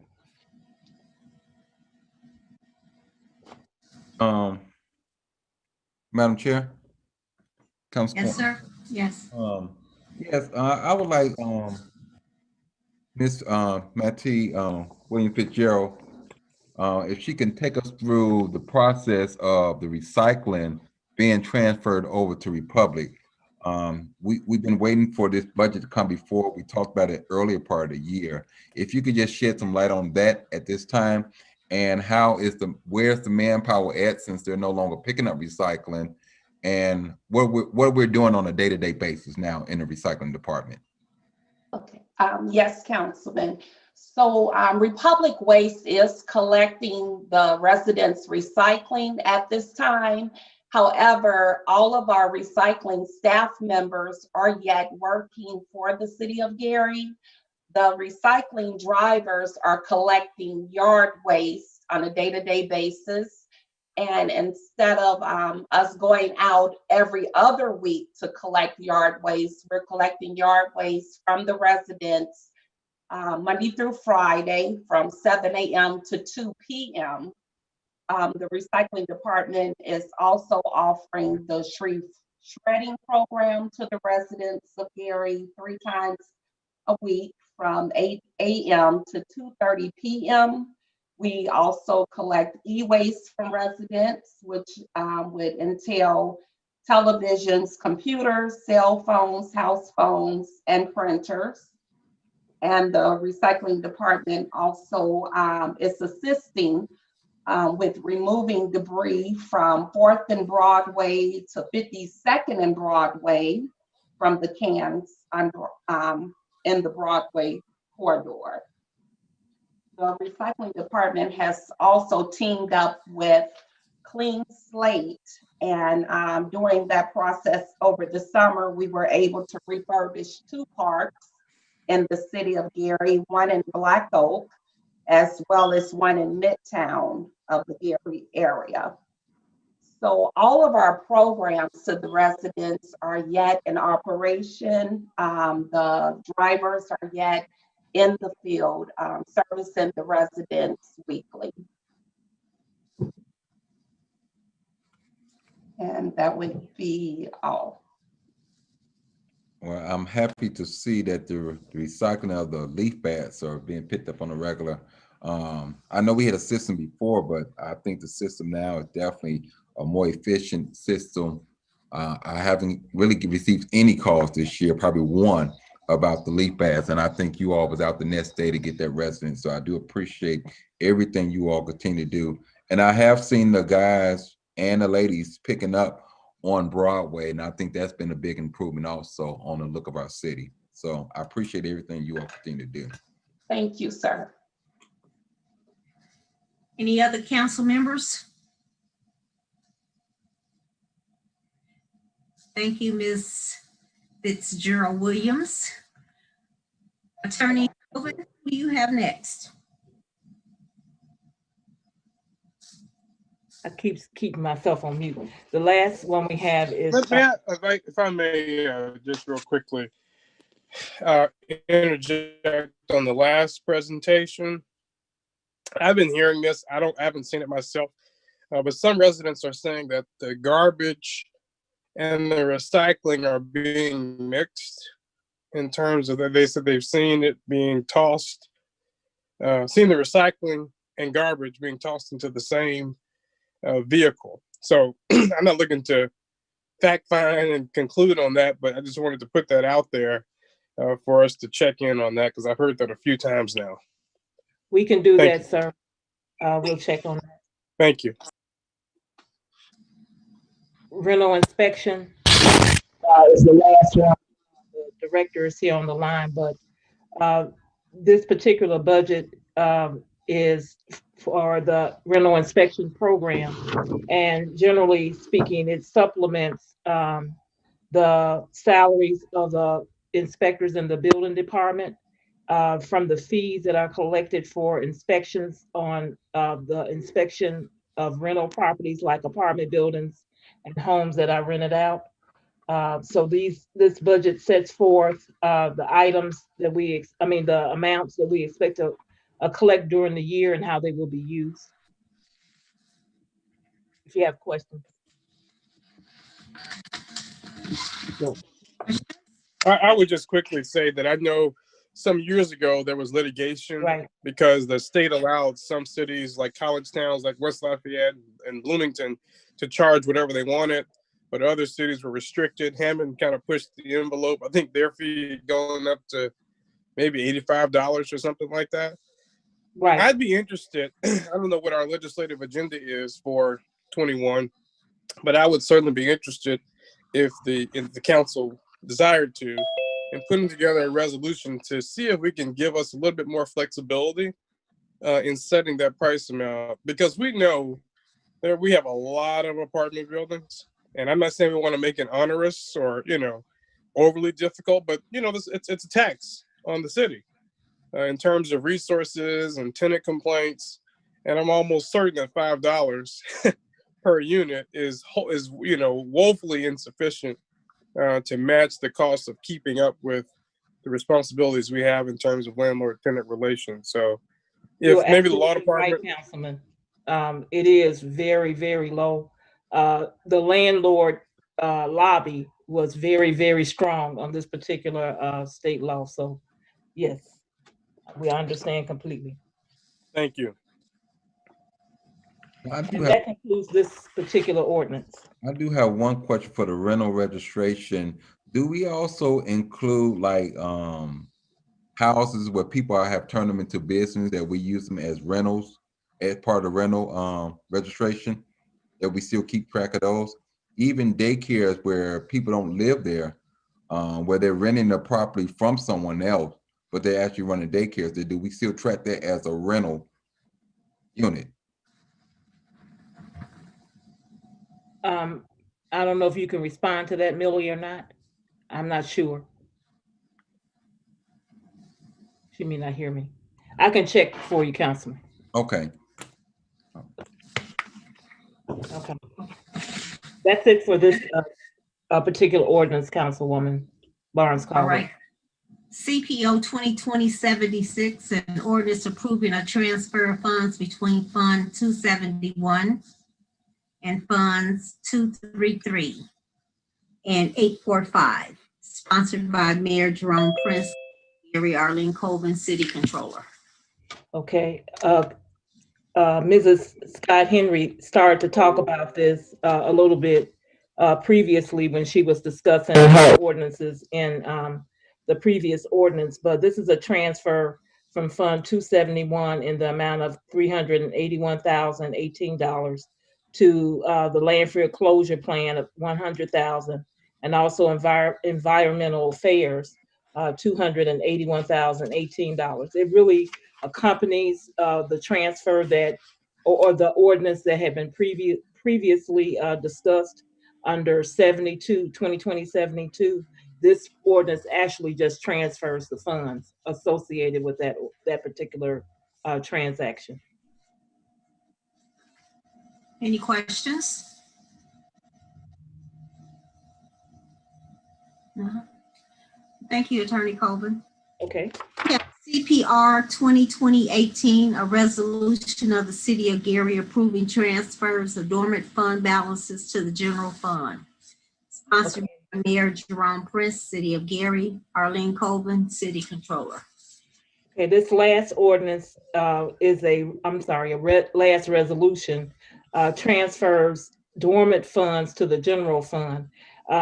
Often we are called upon to set aside, or to set up, I should say, funds for specific grants or specific projects, and put the dollars for that project into that fund. When the project is over, often the funds just sit there.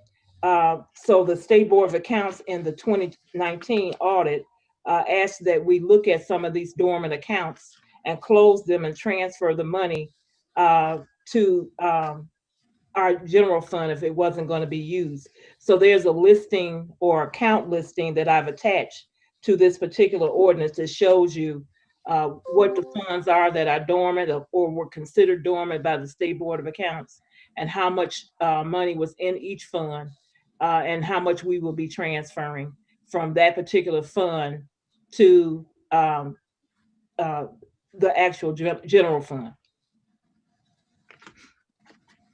I think it's a total of $455,000. Any questions for Attorney Colvin? Yes, Attorney Colvin, I see one fund here. Okay. It's the leased properties, Gary Building Corp. That was just in 2020. And that's quite a bit there. That fund. What was that fund set up for? Actually, this is a deficit fund. That's the deficit amount. And originally, that fund was set up to collect dollars when the welfare department was in 839 Broadway. Okay. We used to get lease payments from them for rent. We continue to collect rent from a very few tenants over the years, and finally at the end of 2019, when the building finally closed, or the middle of it, that was the last amount that was in that account. So the fund itself is no longer needed. Okay. That's what that's about.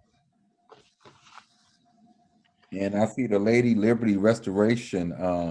See that was in 2013, $441. I guess that was for the Statue of Liberty to be put back in place.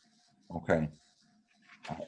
I can see where that $400 some can still go with this no bricks in front of it, but I'll leave that alone. It probably needs more than $441. I'm That'd sure. be in the case Sure. if you would just take it out of the general fund. Yes. Okay. All right. I'm good. Thank you. Any other questions? Thank you, Attorney Colvin. Department heads. This concludes the finance meeting for December the 8th. Thank you. Thank you. I have a question.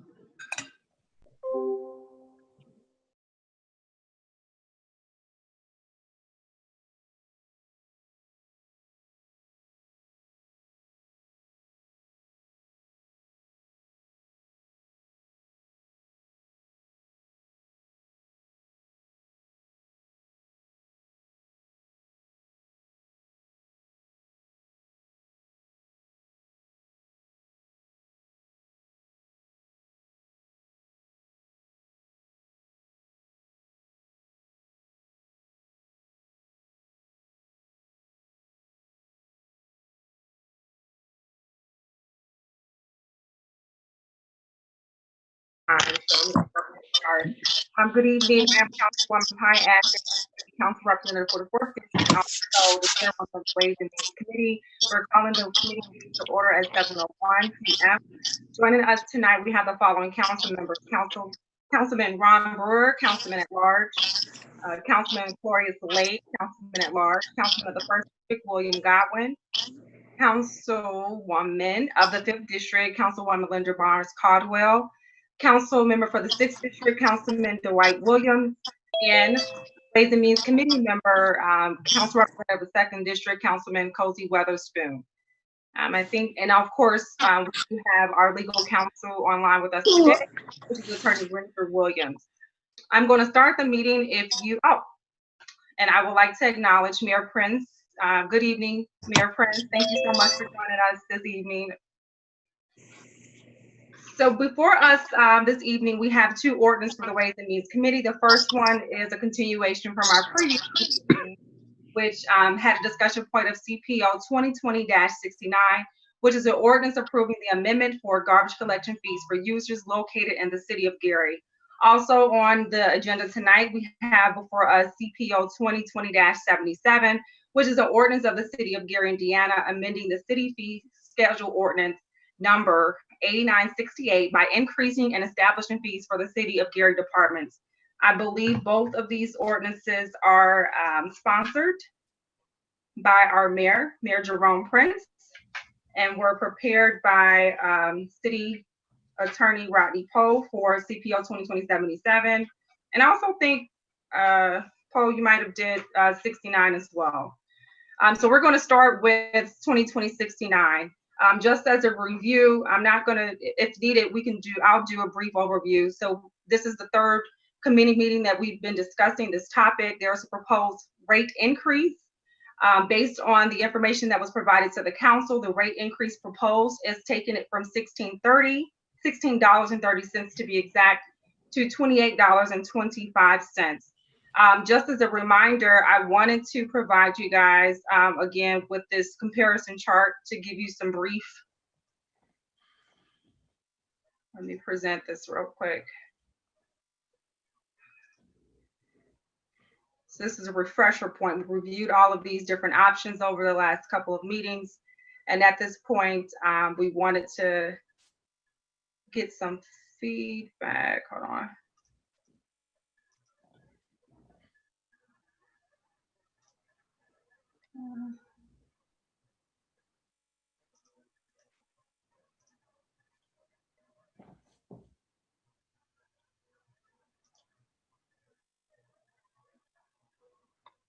Okay, so hold on. I think I have to share my screen first.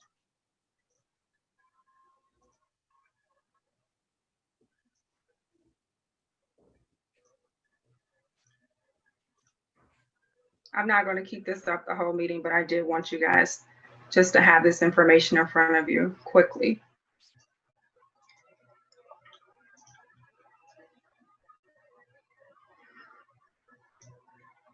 All right, so if you can see this, this is just, again, a summary of what we reviewed over the last couple of meetings. We went back to the stakeholders to ask them for different options to consider. And this is a consensus of what has been presented to us over the previous meetings. In this column, it's the first that was originally proposed. These are the options. I think one of the requests that the council had, and again, this is just a breakdown, which fees incorporated 3% shortfall, which incorporated the 12% loss on collection rate, which had the included the 650 additional service fees that we spoke about, just a continuation of what the number of customers is currently being billed, and then also the projected rate increase that we've already discussed, which is 3% escalator year over year. Any questions about that?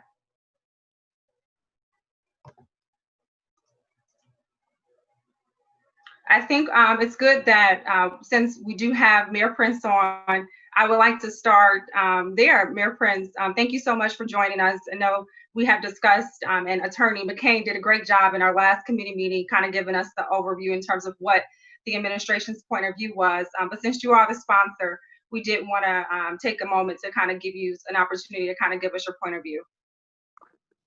Sure. Thank you. Thanks for having another meeting on this. I think it's relevant. My comments will be brief in as much as I'm not sure how much more I can add after the information that's been shared.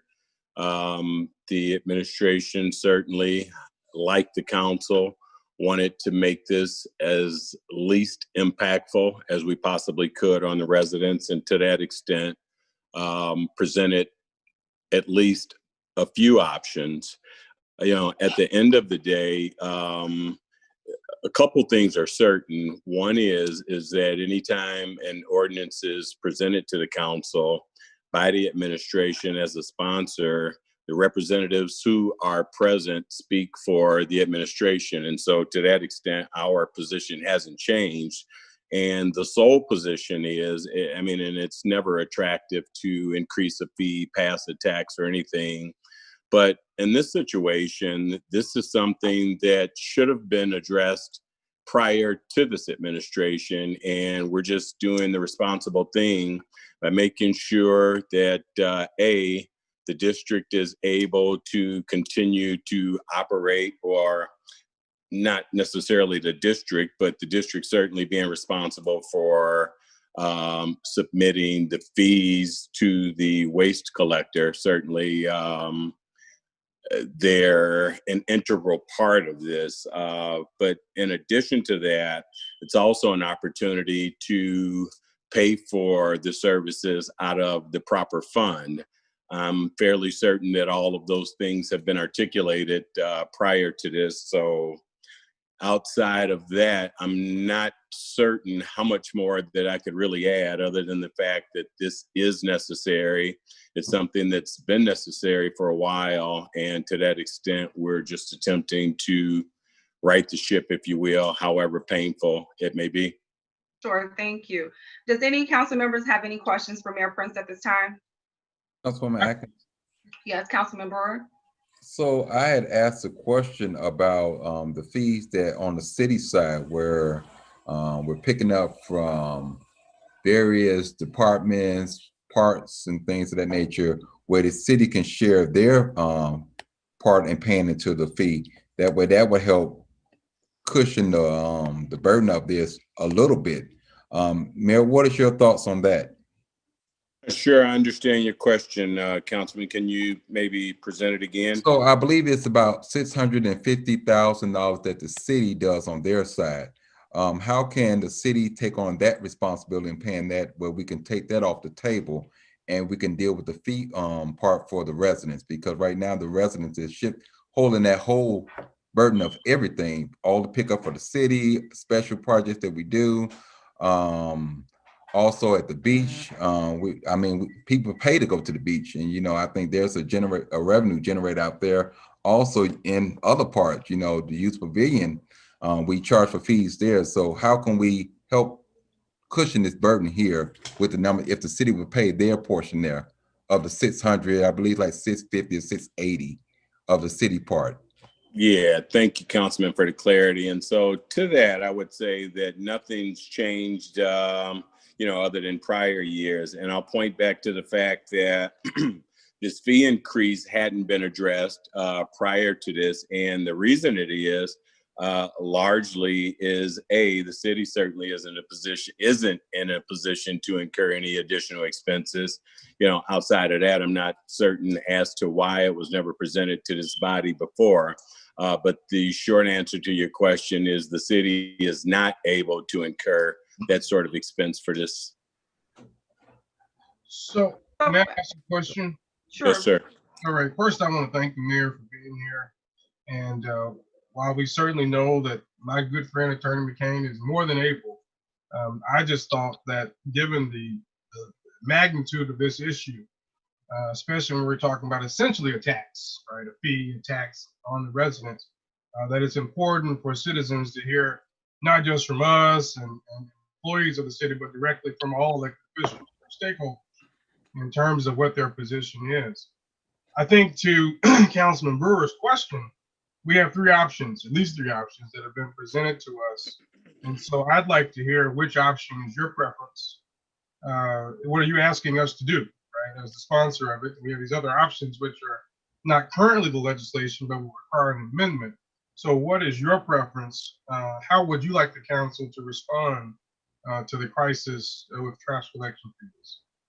So, Councilman, you raised a couple good points. To the first one, as I stated prior to this, anytime a representative of the administration is present and the administration is the sponsor of an ordinance, you can absolutely be certain that the administration has been versed on it, all the intricate details have been shared. And to that point, the administration has given a direction for it to be presented to the council. Having said that, that is the administration's position. Second point, in terms of which option do I prefer, statutorily, that's the responsibility of the council. It's your responsibility to pass this fee or at least to have it introduced and to consider it and vote it up or down, either way. In the event that this council chooses not to, there certainly are remedies to address that, but we haven't gotten to that point yet.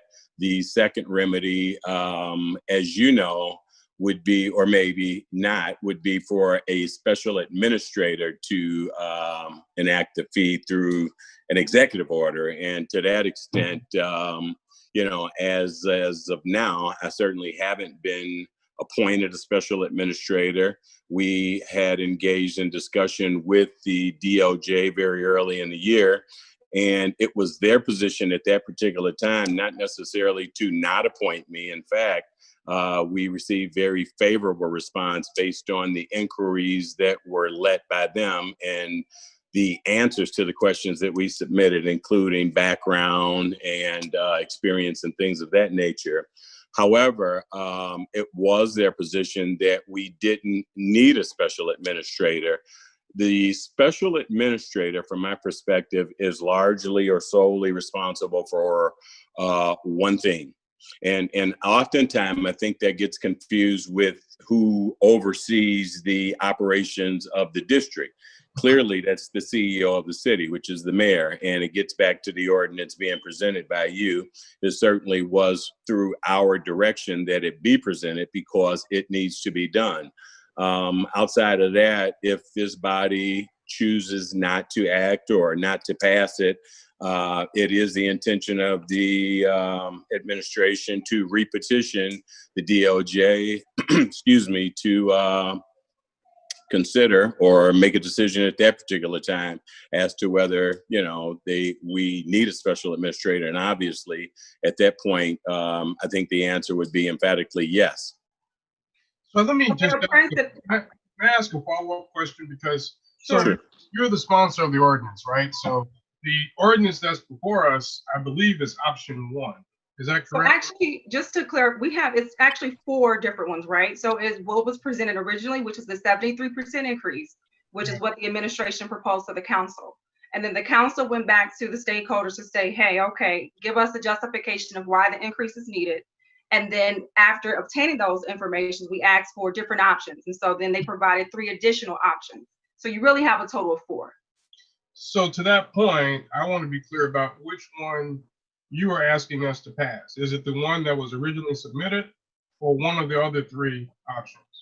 I'm asking the council to make a decision on whatever you feel is best, Councilman. We've presented options as requested. And again, I'm asking you to do what's statutorily required of you, and that's to consider what's been presented to you and voted up or down. Yes, and so I have said before, I'm in favor of the lowest cost option.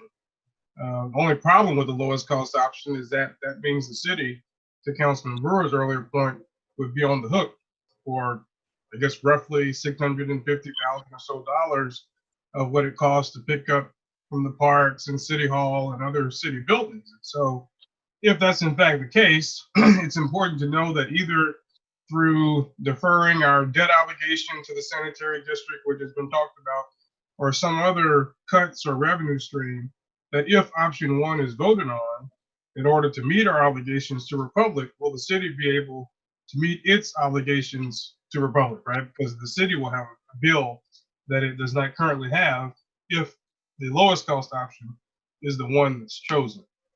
So that's the only reason why, I wanted to, depending on which one we choose, there's certain implications on the city side. So that's all I wanted to say. Sure. Yeah, Councilman, I wasn't offended by the question at all. But again, I think the statute is very clear in terms of who has responsibility at this particular point. I will say this, like in many other instances where we didn't agree, this administration will do what's responsible and what's reasonable and will, continue to find other ways. But you're right. We constantly look for additional options in order to lessen the impact on the residents, because like yourself and all the council members, I mean, we're consumers as well. Even though the impact, in most instances won't be as egregious as it will to our least able resident in any event, it certainly should and is a consideration, should be rather, and is a consideration. Thank you. Yes, sir.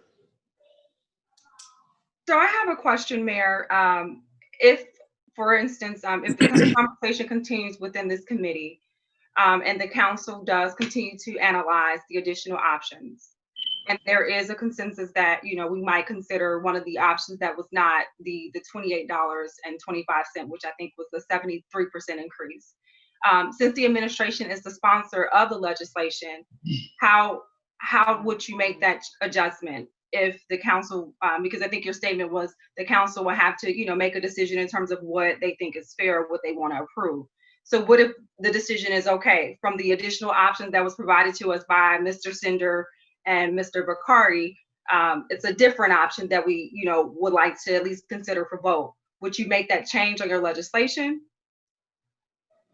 So you raised a few points there, based on whatever this council does, again, the administration would go back to the drawing board or to, reassess whatever position we're in then. I don't think anyone's on the call tonight prepared to answer that specifically without any specific action being taken this evening. And so, rest assured that we will do the responsible thing, just as we've done by presenting this ordinance.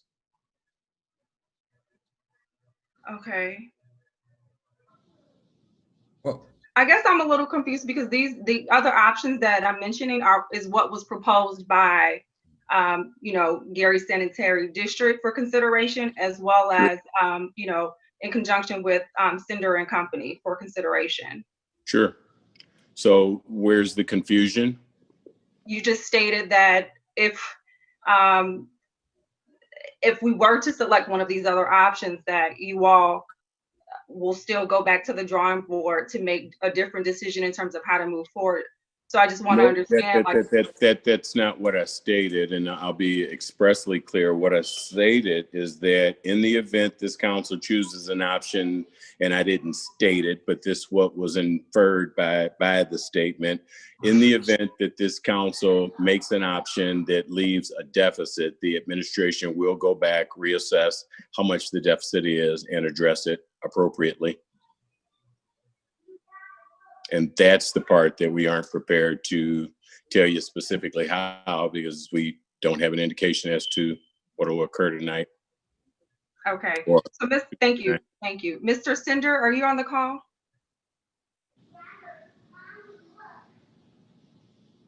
Mr. Vakari, are you on the call? Yes, I'm here. Carl's I am. Yep. Thank you, Carl. Hey, I just want to clarify, within the three options that you proposed, that you completed for the analysis and proposed to the council, either one of those three options, will they leave the the sanitary district at a deficit?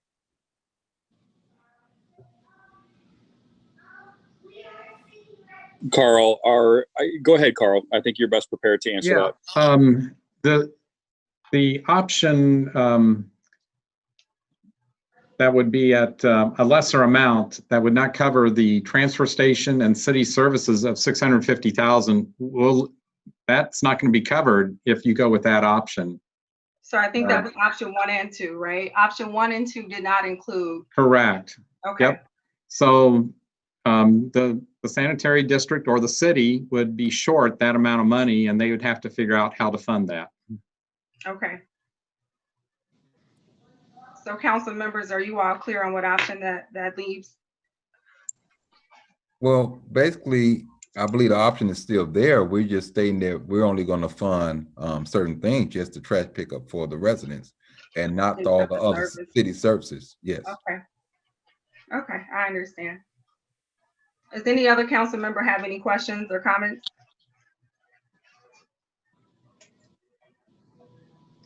Does any member of the public have any questions or comments?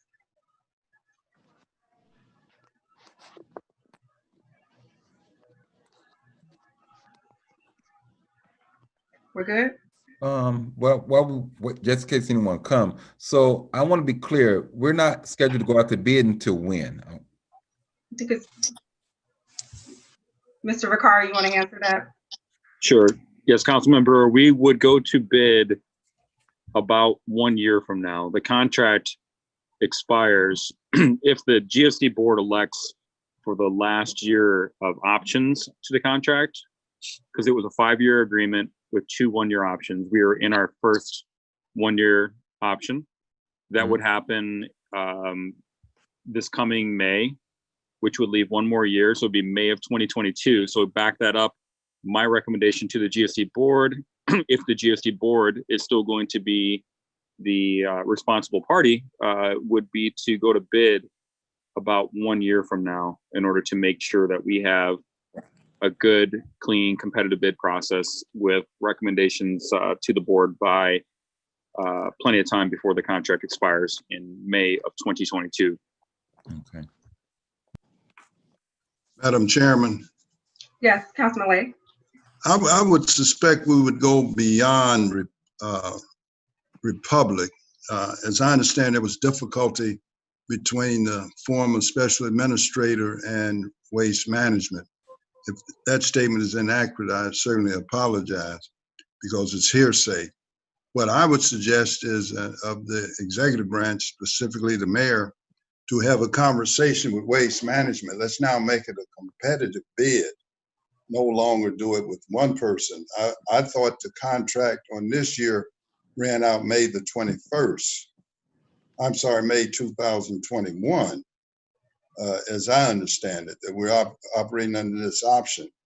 So that gives us at least 6 months to try and see if we can't get 2 bidders and not be held hostage by 1 bidder. That would be, of course, my recommendation. So that would be something I would ask the executive branch to do, to look in where we would have more than Republic. And we have 6 months, so beyond that, let's assume everything stays the same, we would have an opportunity to do that. Thank you, Councilman Lake. So I think, Mr. Riccardi, do you want to respond to that? That is.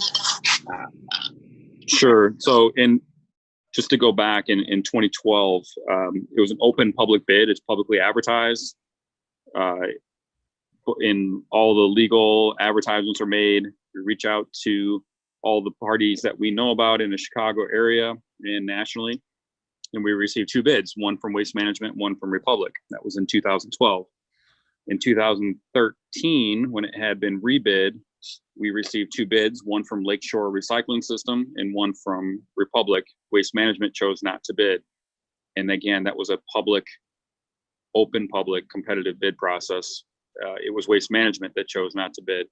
So if we go back out to bid again, it has to, by law, be an open, publicly bidded contract. So if Waste Management chooses to bid, that's up to them. We can't make them bid. Madam Chairman, apparently I'm usually misunderstood. What I'm suggesting is, I have been informed, and again, I don't know the accuracy of the statement. I'm not asking for a private bid. I certainly don't want to discuss 2012.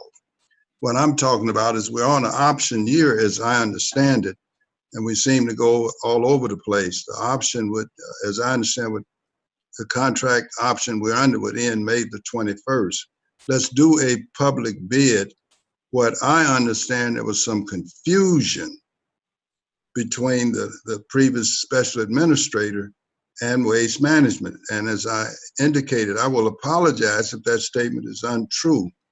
But again, I'm just simply asking, Mr. Chairman, maybe not you to do it, that the board itself go and when public bid say, okay, now we basically do not have the same special administrator. Would you consider submitting a bid? It would be a closed bid. I'm not suggesting giving them any type of advantage. I simply thought, even though the mayor is not the special administrator, he is the senior executive, to at least talk to them about submitting a bid, but it would be a closed bid. We wouldn't give them any advantage. Now, I do have another question.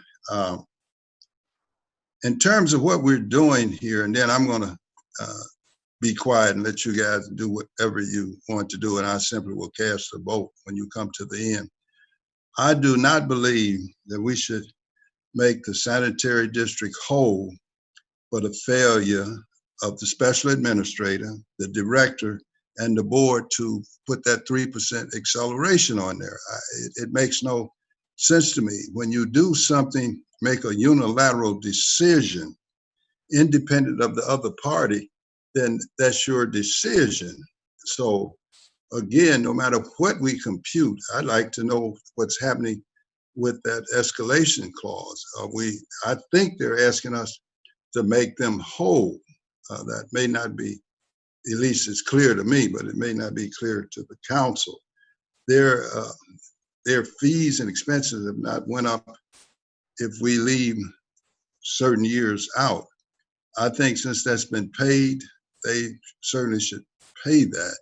It's already paid. We shouldn't try to make them whole. That may be where I differ with the sanitary district as well as the majority of this council. They made a unilateral decision.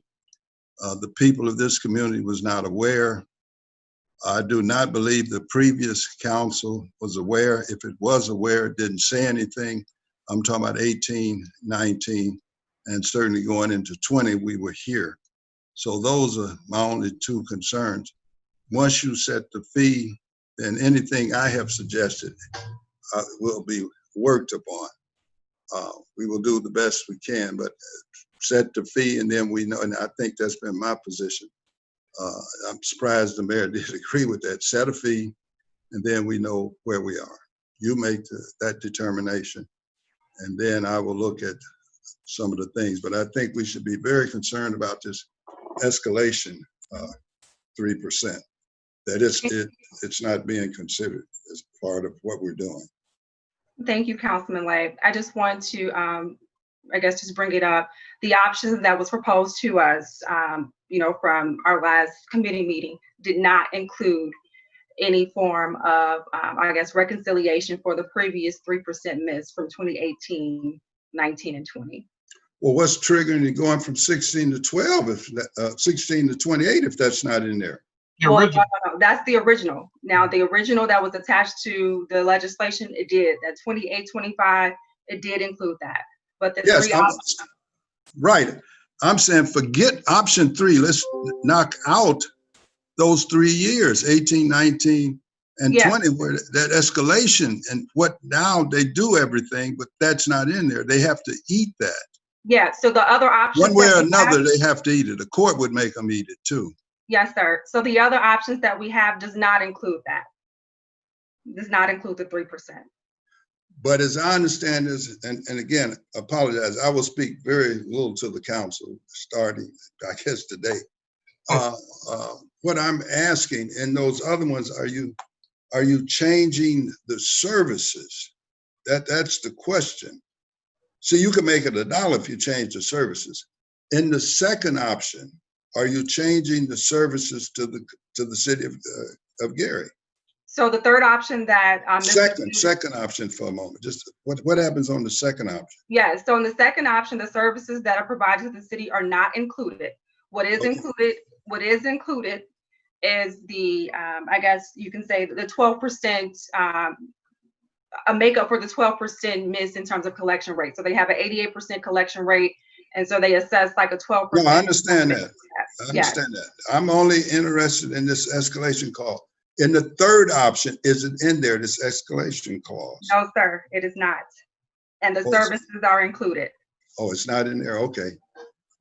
So we're not paying that back at all, is that correct? In the proposed options, right, no. Right, okay. That was my concern. Thank you very much. Yes, sir. Madam Chair. Yes, Councilman Godwin. Thank you. I have a couple questions for Mr. Bakari and maybe some for others. I guess the first one is, again, hypothetically, if this council does not take action on the 15th, that would mean that it would be some point after January 1, most likely before action was taken. You suggested before that the fee would continue to be higher. Is that still the case? So if the council delays action to February or whenever, what are the implications of that? I just want to make sure I'm clear. Yeah, thank you. So currently, every month we wait before a rate increase per the current contractual rate we're being charged. We're still losing $133,000 per month. When we get into January 1st of 2021, it'll be 3% more, because the contract with Republic has a 3% escalator per year. So, pardon me, I'm not doing the math, but it's $133,000 a month plus 3% would be the loss. So our options 2, 3, and 4, I guess we could put it that way, are including this increase anyway. Right? It's already. Yeah, the escalator's there, and I think it was a matter of semantics. I believe I understand what Councilman Lay is stating is he does not want to pass a rate that would include any past years, right? So it'd be 2018, 2019, and 2020. Those 3% escalators, of which we have not had the luxury to charge the residents, right? And we're having to still pay Republic. But going forward, and those were all those options. And I think Councilwoman Adkins made that clear that the options to the proposed ordinance that was presented to the council, none of them include catching up, if you will, for past years' losses due to that escalator that happens year over year. Thank you. And just secondly, if we take any action, right? So if we raise it to the point that at the very least we are covering the cost of the services that the sanitary district bears, is that considered sufficient, right? So I'm in favor of the lowest cost, which would currently mean that the civil city would have to pay for its own trash collection and find a way to do that. So would that be deemed sufficient by, say, for example, Mr. Teed or Bruno Piggott, the commissioner, who's overseeing our consent decree? Yeah, they would just want to see. Council did what it was supposed to do. Yeah. They would just want to see us, I would believe, year over year, to collect the amount of money that we're spending, right? So if we're spending, for example, $5.6 million roughly this year with Republic, they're going to want to see us collect somewhere near $5.6 million. I would say not $5.6 million minus $650,000 that are subsidized to provide for the city services. Right. So basically, as long as we pass something that covers the cost that the sanitary district is billed, not talking about historical interest rates, then we have done our duty, right, at the very minimum. Now, the only other question I have is, in the letter, the mayor referenced the letter that was sent to the mayor regarding the federal government's decision about whether or not they want the special administrator at this point. One of the things they note in the middle paragraph, after saying that the board already has, the GSD board has already certified that system funding is available to comply with the consent decree obligations from 2020. It says GSD has an experienced director. Congratulations, Mr. Picard, and third-party professionals. And then it says the city of Gary has continued to comply with its loan repayment obligations. So that's one of the points that the federal government, Mr. Teed and Mr. Piggott, raised as a reason for congratulating the sanitary district and relieving it of the need or the cost, I suppose, of having a special administrator. So since they say we've been paying our debt obligations, and I know we're having conversations about delaying payment or deferring payment of debt obligations, do you think any such action like that might make Mr. Teed or Mr. Piggott or whoever Mr. Biden may make their successors become, will that change their opinion of the quality and condition of the sanitary district? Is that a question for me, Councilman? Whoever's brave enough to answer it. I can answer that question. The federal, Mr. Bakari, and then we'll go there. No, we're dealing with the court. Mr. Bakari is not a licensed attorney. Right. In other words, let me tell you what we're doing, then y'all stop playing with it, do what you want to do with it. We're getting an agreement from the federal government. That federal agreement will then go into a federal court. So no, I don't know what you're reading and the implications of what you're reading, but in terms of the suggestion, if we get all three, no, Mr. Biden and Vice President Harris and McConnell would have little or nothing to do with this. We're asking a federal judge under the consent decree to do something. Right. So I'm referring to the letter they sent to the mayor in terms of their decision about special administrator. But that may be true. At this point, what I'm suggesting is the special administrator has nothing to do with this. Let's assume they don't appoint a special administrator. Okay, you pass it. I would assume there would be no need for a special administrator, whatever you do. What I'm talking about doing, and apparently it's being confused, unless the council itself want to pursue it, and then I'll get out of the way. What I'm talking about is simply another way of lessening the impact. There's even a third thing I want to do, but we're having problems people understanding the first thing. There's a second thing I think the city could do, what I've discussed with the mayor, that we can go forward on. But the special administrator would have little or nothing to do with this. We would come back to the council. Ultimately, the ultimate decision would be back to the council itself as to an appropriation of those funds. So the council is going to have a full participation once, once the federal government, along with Judge Van Brocklin, tell us what to do. We will have to come back to the council for a new appropriation of any dollars that we postpone. They don't disappear. So I'm not sure if Mr. Bakari can answer that. Fine, I don't think he can. Well, Because let me just clarify if I may. I think what, the mayor mentioned it, right? So if the council does not take action or takes action that's deemed insufficient, right? Then he's saying that the federal government might have to reconsider their assessment of the need for a special administrator. So then I turned to the letter that the commissioner and regional administrator sent to the mayor regarding their decision not to have a special administrator. One of the things it points out is that we're meeting our debt obligations, right? Yeah, So but what's the date on that letter, Mr. Godwin? It's actually undated. What's the date? It's undated, but I would presume it was certainly before April or May of this year. Right. Okay. This is a whole new concept. This is something new. Again, we have known since the very beginning. Mr. Jewel Harris Jr. Told us this, that if the council failed to act at all, most likely the federal government would appoint a special administrator, which in fact could be the board itself. I mean, so I'm not hung up on whether it's the mayor. I mean, whoever they would give the board the authority to set it. In other words, to set what the thing is. I think that was what the mayor was saying. He too, of course, is not an attorney. If you do nothing, then they will probably go back to the federal government, the EPA or someone, and say, here's what we need to do to make, to do everything. That's dangerous for us to allow them to do that. So if we do it, then there won't be, in my opinion, a need for a special administrator if the council functions.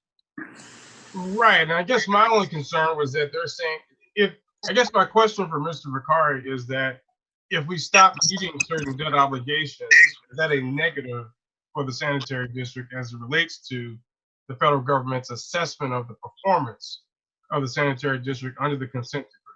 So if we stop paying for a certain, Mayor, I think. Madam Chair, or I'm not sure who the chairperson is, and I apologize if it's. The chair. I thought so. Thank you. So Councilman, the only thing I'd add to that is that if I'm not mistaken, and certainly we've got a couple of attorneys on the line, including yourself, the debt obligation that they were speaking of is that it's relative to the consent decree, and that was the repayment of the loan from the sanitary district. And to that point, the city, prior to this administration, continued to meet that and has done and will do so, under this one. Right, but I guess my concern is that there's been discussions about not meeting that obligation in the future so that we would free up some capital in order to lessen the burden of the city by the city having to be responsible for its own trash collection, something that it's not currently responsible. That was my understanding and part of what Councilman Lay's efforts were to get a break on some of those payments so we could catch up and find new revenue sources to soften the burden on the residents. No, I even have something beyond that. I'm trying to get to understanding of step one before I even get to two. The sanitary district will be made whole. Any new monies would be coming as a result, would come from the city. It would, let's assume, just for the sake of discussion, that the court would allow on this 4.3 million to move it, postpone. We did it on the school district for 25 million. I'm really suggesting we move it back. Let's say we ask for 2 years, they give us 1 year. The amount we would have would be $600,000. We're in a pandemic. We have people unemployed. This city is 74% African Americans. It's a lot of rationale will be given to the court along to the federal government. That decision will be made in Washington, so that gets rid of Biden and all that. If they say no up there, then we will never get back here. I suspect they have more things on their plate to be concerned with. Let's say we do not, just for the sake of this discussion, we do not have to pay the $600,000 immediately to the sanitary district. It took us years to get to where we are now. At that point, the council would have $600,000 to appropriate. What I would be suggesting, and I see Attorney Trent is on, he and I are working together on it, except he thought is the lead here. The $600,000, we then would pay some portion, if not all, to the sanitary district, who would give credit to customers. The customer would never get the money. The money would go to the sanitary district, and they would divide it by 22,000 or whatever the figure they got, or the people that have paid, and give them credit toward their bill. There is another step after that that I'm going to bring, certainly have discussed it with the mayor to do, how we can even may accelerate back the payment to the sanitary district, that it does not have to be concerned. It's a way that can be done through somebody giving us a very substantial gift, or we look at money again that we will get somewhere around 22 or 23. All I'm trying to do is lessen, and I believe Attorney Trent McCain, the mayor, we're trying to lessen the impact only in the year 2021.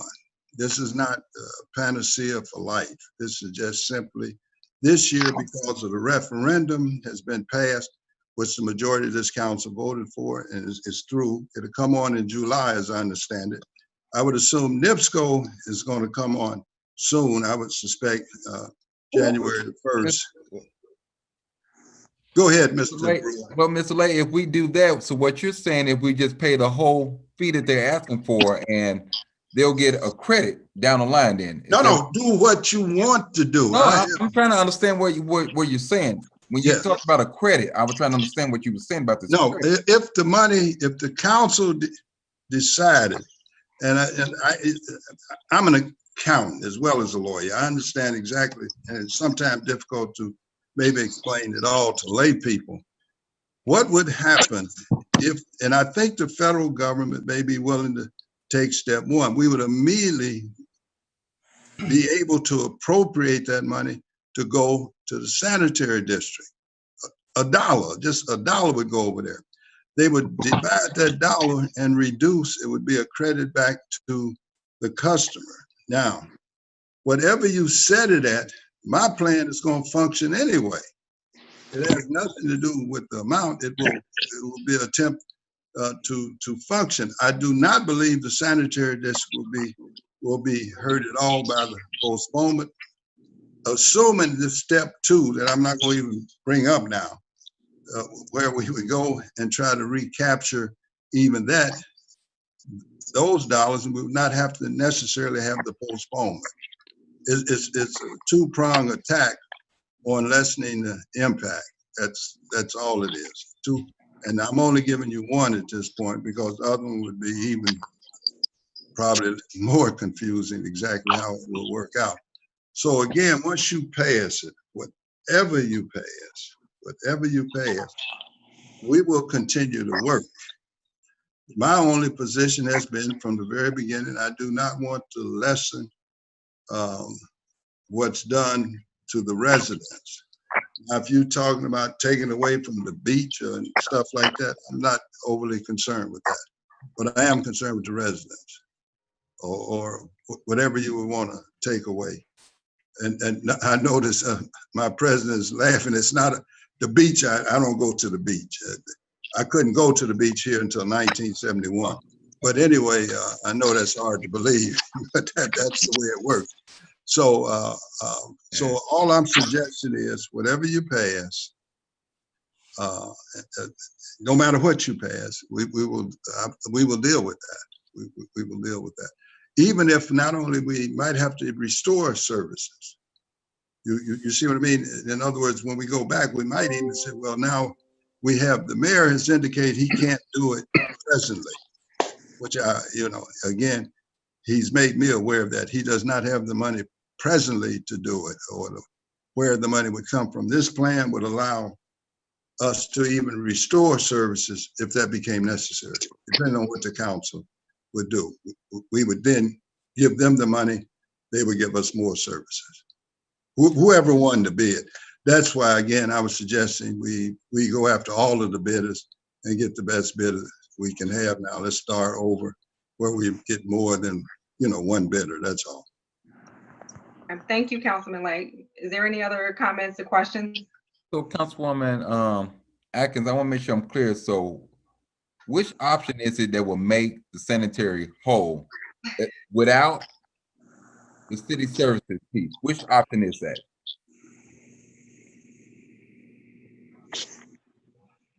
Three? Is that 3? Could you No. without I'm hesitating on the make whole part. Like, well, let me rephrase it then. Make them current to this point, not the back, the rearage, just current for 2021 going forward, not the rearage that we owe them. mm-hmm. And not include this, and not including city services. Right. That would be option 2. That'd be option 2. Okay. Is Mr. Sender still on? Mr. Sender, if that's incorrect, please step in. I just want to make sure I'm articulating correctly. Yeah, option 2 is just for the curbside collection. It wouldn't include any of the city services. So it wouldn't include general services, cleanups. It would not include beach garbage collection, nor the free citizen drop service that's provided in all the city-owned facilities, City Hall, Hudson Campbell, public safety, etc. Correct. I want to make sure that I'm clear with this. So will we need to make amendment to this to say any of those services that will be incurred will have to be paid for by the administration? Because or it would definitely be an amendment needed to the fee schedule, which is what I asked, right? So if we were to consider one of the other options, we're not the sponsor of the legislation. Would that legislation be updated if we were willing to consider one of the other options? And then also, in addition to that, you might also have to, I don't know, I guess Attorney Williams might have to give us that one about adding on respective term to speak to what it covers and what it does not cover. I don't know. So it would seem to me, if I may, that we would have to obviously amend the ordinance, which we have the power to do. It would probably have to be something on the floor at this point. Because we don't know which one, we may vote on several options, right? Depending on which one has enough votes to become law. I guess my concern, and I totally understand what Councilman Lay is doing and the idea behind it. My concern has been is that we don't want to pass a fee that's too high, and we're relying on the success of what Councilman Lay is doing, right? Because let's just say, as he told us, choose a fee, whether that's $20, $25, whatever. But I don't want us to choose a $28 fee or $26 fee, relying on the success of what the federal court may or may not do, right? Because once we set a fee, then that's pretty much set. It's hard to go back and try to course correct and reduce the fee. So I'm in favor of whatever option, and maybe we can even find an option 5, right? The third way, if you will, that will be higher than the lowest cost option, which provides no dollars for cleanups and other options and services that are offered, but maybe it mitigates some of that, right? So maybe it doesn't cover the whole 650,000, but maybe it covers 200,000, right? So there's some things that we can do that will be built into the fee without making that fee overly 73% increase, right? Because we know that even with whatever fee we decide, you're still going to have a 3% escalator projecting into the future. So even that's going to continue to increase. So if we go with a $28 fee, that will very soon become a $30+ fee, right? So I think what my option is to find the lowest option and then do an add-on of that. And I'll rely on Mr. Stender and the other financial experts that will help soften that $600,000 to $50 some odd dollars. Maybe it's $200,000 or $250,000, so that we're not just totally putting the city on the hook for such a large sum while we hopefully are able to get the debt obligation deferred. Now, the only reason I mentioned the debt obligation deferral as it relates to how the GSD is being assessed by relevant EPA officials is that I would not want even a federal court's decision allow us to defer it to then be seen by a regulator, right, as us not meeting an obligation per the consent decree that we should be meeting, or us not providing dollars. I guess we'd have a deferral. We'd have a reasonable reason to not be paying it because the court has allowed us to do it. But I wouldn't want them to judge poorly the financial condition or performance of the sanitary district if we are all of a sudden not meeting that obligation, even with the imprimatur, if you will. Madam Chairman. Madam Chairperson. Make this quick statement, and then I'll let you speak, Councilman Lay. So I understand what you're saying, Councilman Godwin, but I also think like for that analysis to be done, right, we will have to get a commitment up front from the administration in terms of what is feasible on their end for Sender to even have, you know, a point of reference to work towards. Again, just based off of like what you just said, the starting point will be option 2 from that, right? And so, you know, I'm thinking about time. I'm thinking about, you know, this potential proposal is to set this fee increase to start at a January 1 start date. So I just wanted to also put that in the heads of council members as well. Councilman Lay? Oddly enough, I agree with what my president, Mr. Godwin, said, except the last part. He got a little gobbledygook there to me. Basically, no, don't set a fee based upon that we're going to get this done. I absolutely agree with that portion of it. Again, even as you reduce the services, so far, some of the options don't reduce services to the people. It reduces, and he laughed when I said the beach and the picking up and stuff like that. If you do that, I can probably live with that one.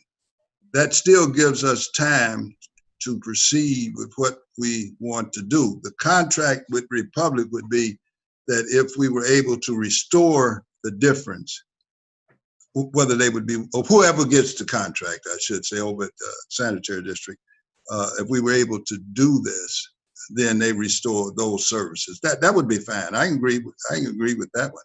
That's why I say I don't think I'm that far away from what Mr. Godwin has said, except that last part. I'm not sure I fully buy into that. But again, whatever fee you said, it appears either we create this 5th option, as he said, or it could be option 2 there now, and where we get rid of certain, reduce certain city services. Maybe the best way we can do, but we also need to see what the city itself would do in the meantime. I like the way he did it. You would maybe reduce it 150,000, you know, something like that, rather than put that full obligation onto the city and see if we can't work that out. Do we want to pinpoint a dollar value, or do we want to like look at what's included into that 650? I'm just throwing it out there and say like, okay, you know, we would propose potentially the fee increase to include the citizen drop off and then the community cleanup dumpsters. Right. I think that would be something that Mr. Bakari, along with the city administration, Mr. Trent, the mayor, I think they should resolve that. I don't think we have to be and get back to us soon enough that we can set up the various options that, you know, Mr. Godwin's talking about, Councilman Godwin is talking about. Assuming that, so let them do that. Let the 3 of them or those 2 parties, the sanitary district and the mayor, get together on these services that are purely city in nature. Okay. Attorney McCain, can you take that action for, I guess, the committee, if you will, to look at the $650 annual spend that equates for the city services, and then to see, you know, based on what you guys can do in terms of supporting a portion or all of that in an effort for us to kind of reduce the burden upon the citizen and then not lose any portion, if applicable, any of those services. We will certainly do that, Madam Chair. If I could just add a few things. Absolutely. In your calculus. First of all, Councilman Godwin cited language in the letter that the mayor received in the decision as to not appoint a special administrator at this time. And he cited the language regarding the loan payments that have been made timely. We will be in year 4 in the year 2021 regarding those loan payments. So they have been made timely for the 3 years prior to that. The project that Councilman Lay and the administration is working on is to ask the federal government to allow us to defer those payments, but we are not asking for forgiveness. So that's something that I want for each of the members of this body to keep in mind. We are not asking for forgiveness. We are asking for a deferral. And those payments are going to be due and payable at some point. So that burden will still rest on the city to make those payments at the appointed time or the agreed upon time. So it's something that we are asking for a interest-free deferral on, but that responsibility is still going to fall on this fiscal body's shoulders at some eventual date. I don't want us to lose sight of that. Even though we have gotten the letter from the federal government that everything is okay, please keep in mind that the SBOA audit report that the city received recently, many of you were present at the exit conference with that, show that this particular audit exception, where the wastewater revenue was used to subsidize the solid waste shortfall, was an audit exception that existed for 3 years. This is the 4th time that this audit exception has existed with the SBOA. So even though we are concerned and we have been talking about the federal government, we also have to be conscious of our responsibilities to our own state. This is the Prince administration's watch. We cannot say past December 31st, 2020, that this existed in prior administrations. If we don't fix it in 2020, then we have a problem. And we cannot point to the prior administration's shortfalls with what happens in 2020. As the mayor pointed out, that would be the impetus for this administration to ask for the government to reconsider its position on special administrator, because this body may decide not to move forward with it. Also, the mayor pointed out in his comments that the city cannot do it. We cannot fund it.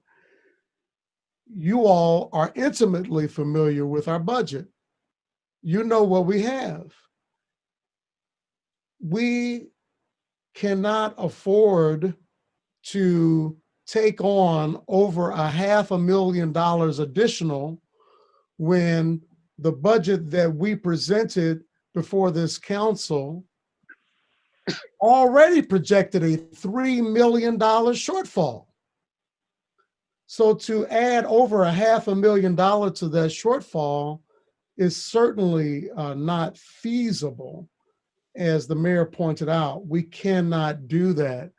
And I just want for us to stop for a moment and remember that it's not the city and the GSD. We're not trying to, if we are trying to protect the residents, we can't say we're going to lessen the burden on the residents by absorbing this cost at the GSD level and making the city take it on. If the civil city takes it on, a $650,000 difference, then that's going to affect the residents, but just perhaps in a different way. If we have to use those funds for services at that level, that means that we're going to have to reduce services at another level. We're just squeezing the balloon. The air is going to be in there, but the air is going to go to a different level. If we squeeze down on one particular set of services, then that means we're not going to have those for the citizens of Gary. So those are the things that I wanted to mention, so that as you calculate your decision, I wanted you to keep those things in mind, because it seems from the discussion that we may have been losing sight of that. Thank you very kindly, Madam Chair. Thank you, Attorney McCain. I have about 30 seconds, Madam Chairman. The money owed to the sanitary district just has to be paid sometime in the year 2021. It does not have to be paid January. It just has to be paid during that calendar year too. That's the only point I wanted to clear up. Now that's what the mayor explained to me. Sometime in the year 2021, it must be paid, and that would still make the city be a good payee, for the lack of a better term. So we don't have to pay it in January. So we do have time on that amount. So, Madam Chair. Thank you, Attorney Lay. Councilman Lay, sorry. Yes, Mr. It don't matter. I'd rather be an attorney than a councilman. Take my word on it. I just don't want there to be any misinformation out there. Absolutely, without federal government approval of otherwise, it needs to be paid by January 31st. Oh. Okay. Now that's new. That's new. That's not what was explained to me. Okay. No, it's not new. It's what's in the decree, but no, I'm not an attorney. I'm not an attorney, so we'll but we both can read. We can read. They taught other people to read too. My little grandson, he reads. He's 4. So you're saying in the consent decree, I thought the repayment was somewhat outside of the consent decree. Are you saying it's in the consent decree? This repayment? Yeah, it's absolutely made a part of the consent decree, and it's January 31st of every calendar year for every year payment until it's paid in full. And that's the 4.3 million. That's fine. That's fine. It was no, it's not 4.3. This year it will be $600,000. No, I understand that. That's the 4.3 million is your overall added together. Got it. Okay. Yep. Correct. Yeah, that'll come to 4.3. I understand. Second year is over $1 million, I believe. Okay, I don't have a problem with that. That corrects something that I was told. So, Madam Chair, for Mr. Ricard, so essentially we're saying that if a court defers the obligation, then we could pay it at any point. It could be in 2022, right? It depends on how long that deferral is for. Right. So it's just important that we get our deferral prior to January 30th, so that we're not in compliance by trying to do it in February or a later date. Is that what you're suggesting, Mr. Ricard? I don't know that I'm suggesting anything other than I kind of lost track of where I'm sorry, Councilman, but at the end of the day, it's a cost of the service, right? And the other thing, I think a few moments ago, Councilwoman Atkins, you had mentioned that maybe we go back and work with Carl to figure out how much of those city services we could sort of parse out, meaning the $650,000. what of that $650,000 is, you know, if we make a pie chart, if you will, how does it line up? I can tell you right now, I have the data right in front of me. 80% of that is general services. So that's cleanups, that's home demolitions. I don't know if a lot of the council knows, but almost every day there's home demolition waste going to the transfer station, right? There's that many homes being torn down in Gary. So 80% of that is that type of waste. So isn't home demolition done at a redevelopment where dollars, I know there's dollars there. And Correct, for the demolition and the contracting, but the waste, when it's done in-house, which a lot of the homes are done in-house, that waste is taken to the transfer station under the general services ticket. And we pay for the tonnage there, right? Correct. Yep. So can I ask a question in relation? Yes, Councilman Godwin. Thank you. So in relation to what Councilman Brewer asked, why can't redevelopment be billed for the waste? I mean, you can't just say, you can't pay for part of it, right? I mean, it's not only the demolition of it, it's the full, all the factors of production, right? Everything that's involved in it, including waste disposal. So why aren't we billing redevelopment for the total cost of the demolition? Well, redevelopment certainly could have their own account. I think at the end of the day, I'm not sure how we got here or why this is done this way. It's something we've inherited at GSD, but I could tell you my profession would be that either be fewer homes demolished, right? If they're having to pay themselves for the cost, I would say on average, half the cost of home demolition is disposal of the material. And if they are having to pay that themselves, that would be mathematically half the amount of homes demolished on any given year. Because I know there are some grants involved too, right? I mean, there's grant dollars for some of this, some of it's direct expenditure. There has been, yeah. And I know there's a lot of but stuff if too. grant dollars get stretched, right? You're able to do many more homes if you can dispose of the waste somewhere else, right? So, But and that's what's happening. They should bear the full cost of that. They should be honest in their accounting about what it actually costs to do the demolition.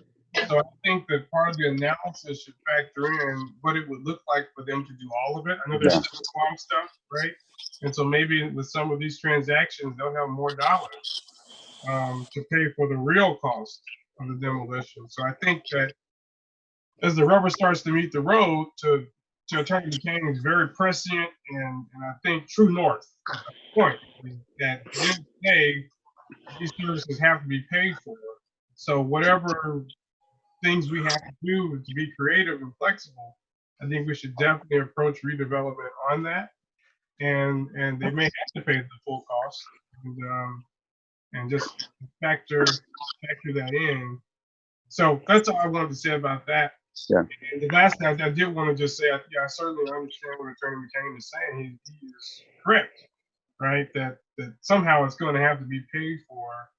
And so I think if we can mitigate that somewhat by having redevelopment pay its fair share, maybe eliminating some of those services that we were talking about that are offered for people individuals just to come down there and dispose of their waste, contractors using it. If we eliminate that, that's not my concern. I think that's a small number of people. The vast majority of residents are not going to the transfer station. And so I'm not interested in subsidizing contractors. And so I think you should just bring it down to the bare bones of what it actually costs for the city cleanup efforts and what it costs for, City Hall, the parks, et cetera, for them to dispose of their trash. And I think Councilman Brewer made a point about, some of these parks are revenue generating, right? So it's not, I think, unreasonable to expect that they would contribute toward the cost, especially weddings and other events, right? I mean, people are having events, creating trash.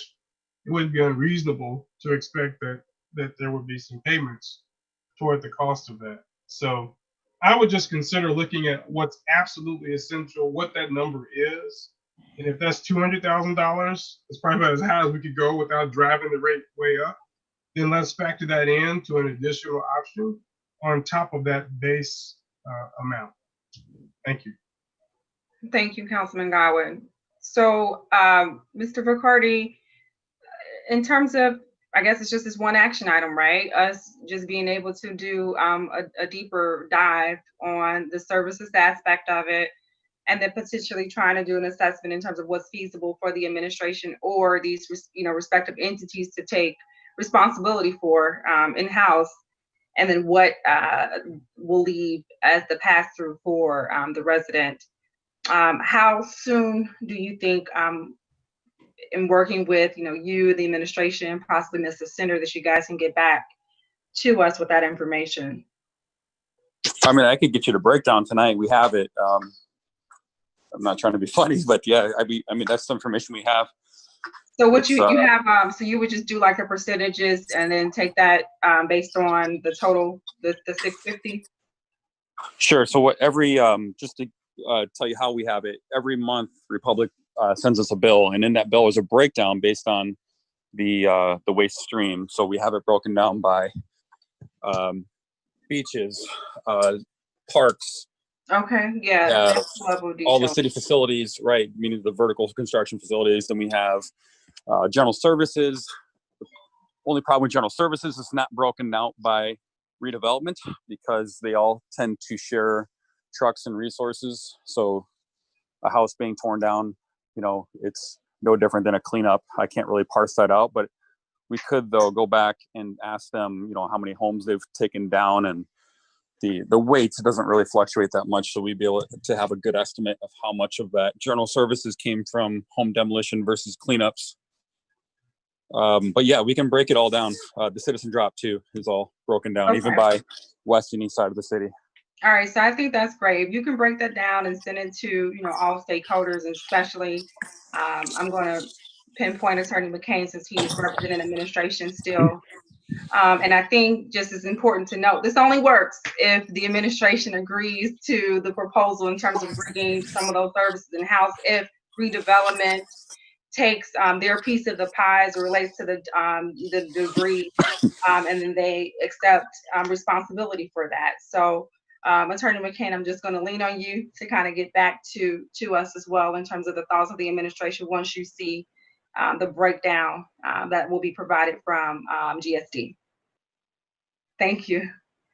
I just wanted to give these pinpoints, Mr. Vicardi. I know there probably was like misses. These were some things that was asked from the last committee meeting from certain members of the council. One was just the, I'm gonna say correct resolution that was passed in September the 21st that just showed the correct collection fee that the sanitation district board approved. I think it was mentioned briefly that the one that we had did not have any type of fee schedule associated with it. So we just wanted to make sure that there was continuity between what was passed on their end and what was presented in front of the council. And then the other thing that we had asked for but had not received yet is this was, I think, Councilwoman Brown, when we talked about recycling, there was a request to get that recycling report. I think I had mentioned in the contract that Republic, based on the terms, should be providing us with at least a quarterly report. And so we would like to provide that information to all members of the council, if it was a quarterly report or just at least, last month's usage in terms of recycling. Does any other members of the council have any other statements? Also, if you can get that to us by Friday, Mr. Vicardi, that would be fine, just to make sure that we tidy up those open-ended items and requests that the council had in our last meeting. Any other council member have any questions, comments about 2020-69? Yes, Ms. Chairlady? Yes. Yeah, question for Mr. Vicardi. Are you there, Mr. Vicardi? He's here. He's here. He's on mute. Yes, sir. I'm here. I'm sorry. I'm just wondering here. I'm listening, been listening to a lot of takeaways in terms of the contract. And, from a standpoint of what we owe, what the new rate will become, what is the possibilities of us looking at some enhancements of services to get more bang for our buck on the other end? Because we're just looking at it from a standpoint of debt. But we can look at this thing from another perspective also, in terms of looking of an enhancement of services, you know, I don't know, maybe combining some effort, you know, from Republic in coming up with better processes. Sure. I mean, I'm all ears. We've spent, you know, many years here trying to make this a better service. I definitely, you know, if committee wants to get together and talk about that, but sure. I mean, we've really stretched and pushed Republic to the point of them providing, you know, a lot of great additional services. I know they even do there are free events. You know, if there's a well-coordinated city council requested event, say in the spring, a lot of spring cleanups, where they say we're having this neighborhood and we'd like to have some dumpsters donated, they have done that in the past. But as a matter of habit all the time, no, they don't do that, right? But if there's special one-off requests, they have done that in the past. Just wondering if you know, we should look at, you know, opportunities in improving the services. We're looking at it from what we owe, and I mean, and that's a matter of fact. But you know, as I said, you know, there may be some gains in this from a standpoint of services as well, because one of this thing that this community has is a trash problem. Okay, and we're going to pay for it. If we take away on one end, we're going to pay for it on another end. I mean, it's just as simple as that. You and I have had that conversation in a previous meeting. So, you know, again, I'm just looking at what enhancements, what gains we can make in other areas, because it's a total effort between the city and Republic and, of course, GSD. Okay. Thank you, Councilman Weatherspoon. If there's no other comments from council members, I will open up comments from the public. Okay.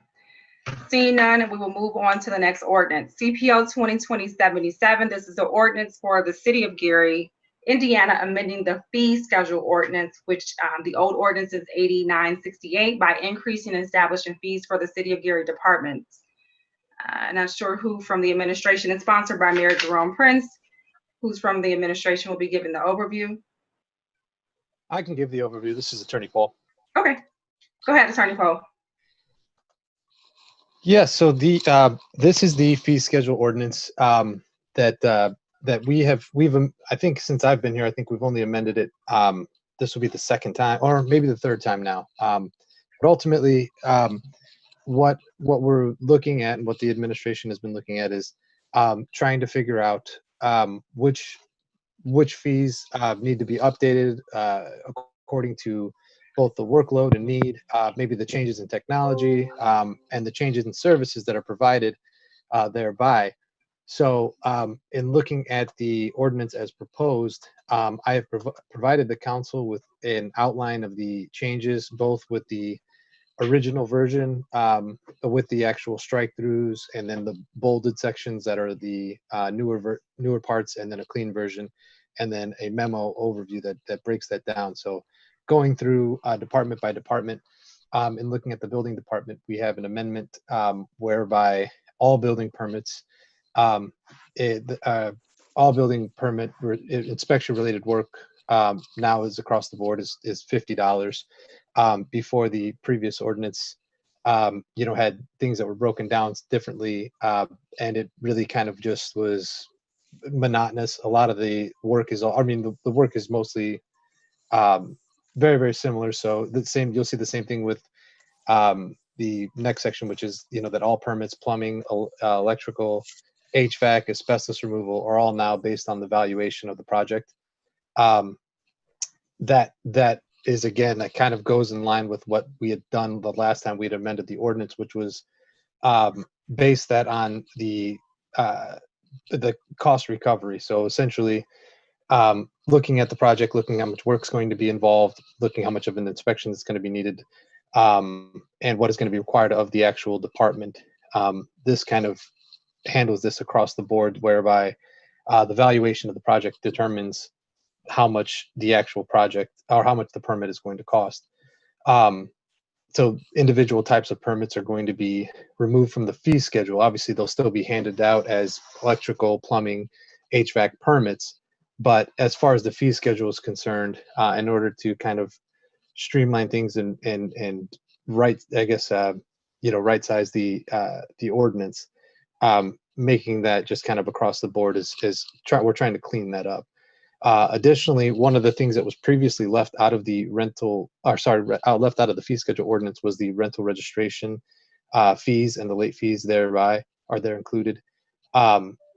There is an ordinance, I should say, that allows for the rental registration fees already, and the late fees. However, that was not added to the fee schedule ordinance previously, and that was just an oversight. So what this amendment does is includes those, it lists those under the building department where individuals would go to pay those fees.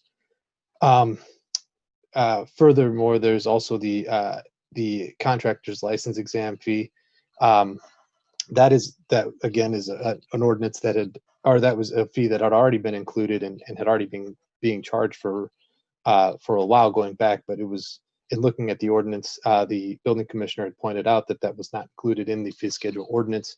So what this amendment does is includes that. Moving on to the next department, we have environmental affairs.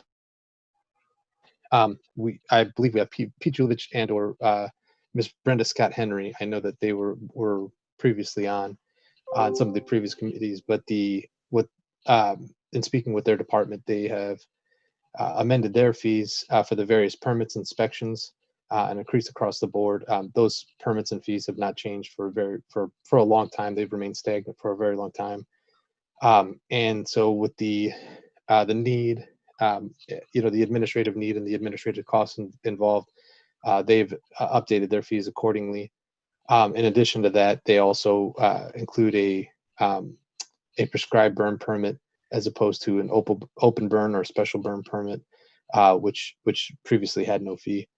Going on to the next department, we've got the finance department, which that has been amended. In looking at it was pointed out that there was fees listed under the health department and the finance department for inspections and license fees. And it seemed as if almost it was duplicative, where if you read it one way, it sounded as if you had to pay license fees and inspection fees to both finance and to the health department. And in order to remove that confusion, we've removed them from the finance department and left them under the health department. Additionally, we've consolidated all of the contractors' license fees instead of listing them separately. So again, just like how we did with the building permits, with the contractor's license fees that are listed under the finance department, which is where they actually pay those fees, it's just a contractor's license. So if you're an electrical contractor, plumbing contractor, general contractor, those fees are just across the board for those. Lastly, under finance, we've got the late fees that were updated for the general business license. Right now, the zoning administrator is the only individual running the zoning department. We have one individual, and it's been like that for a while. We've only had typically one employee, and maybe if we're lucky at times, we have we'll have like an intern or something like that helping out there. So in order to help the zoning department kind of manage the beginning of the year rush, which is always the busiest portion of the year or part of the year for the zoning department, we're trying to do is basically stagger the business licenses in alphabetical order. So in A through K, if you're A through K, your late fee is now February 1st, which it always was, but we're also allowing L through Z to come in as March 1st. So what we're hoping is that, L through Z will come in between February to March. A through K would come in, as the final rush from January to February. And you could obviously get your license before that, but as far as that late rush, January is always madness for the zoning department for that reason. So we've tried to update the ordinance accordingly to cover that. One of the things that we actually just I had been speaking with Mr. Boria as it pertained to the wording that's used under that section, and I think what we're going to do If you take a look at your ordinance under the general business license section, in this, if you're looking at the clean version, the way that it's listed under there on subsection 12 of page 7, under general business license, it lists there the businesses with the first letter A through K. Right now it says due by February 1st. What we're thinking is that we'll change that verbiage to considered late on February 1st, and considered for L through Z considered late on March 1st, just to clarify that's the date that it's considered late, and then change that where it states the late fee $35, instead of it being 31 through 120 days, it would just state 1 through 120 days. So that'll cover that late fee portion. So basically it lays out there, if you're over 120 days late after that, if you're A through K and you're not there by February 1st, 120 days after that, you move up to the next bracket of late fees, which is $50. So turning back to the different departments, we've got the fire department, which would be the change in the fire department is that the medical records requests, we're essentially updating that for the fire department. The fire department qualifies as a provider, as a health provider for health records or medical records. And there are certain charges that are allowed that are specified there, as far as labor fees, certified records, expedited records, page counts, dollar amounts per page, etc. And what we're looking at doing here is cleaning that up and making sure that it complies with the state statute. So that's the change that goes under the fire department. With Parks Department, the only change there was removing Gleason from the fee schedule. The Planning Commission, the prices for the Planning Commission documents, those have changed, just with the increases in costs that I don't think those have been changed in a very, very long time. And then finally, the Zoning Department, the application to do a zoning change for the Planning Commission through the Zoning Department, that's where it's currently listed, changes from 250 to 1,200. The zoning verification letter increases from 50 or 25 to 50. We're adding a zoning compliance letter, which is different than a zoning verification letter, and that is at $100. And then if there's research that's involved with that, there's a fee that goes along with that, $100 for each hour. And again, those were increased as a result of the work that's involved in actually executing the requests and the services. Lastly, we combined the severability and the repeal sections just to kind of clean that format for consolidation. So.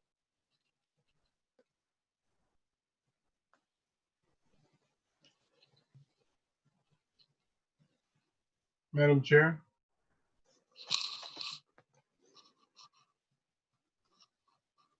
I don't know where the chairperson is. I think Councilman Witherspoon is on. Do you want to take over as you're the other member of the Ways and Means Committee? The chairperson is muted, but you're the president. Okay. Well, let me say this. I have a couple questions. First, thank you so much, Mr. Cole. And I will say this at the council meeting next week too.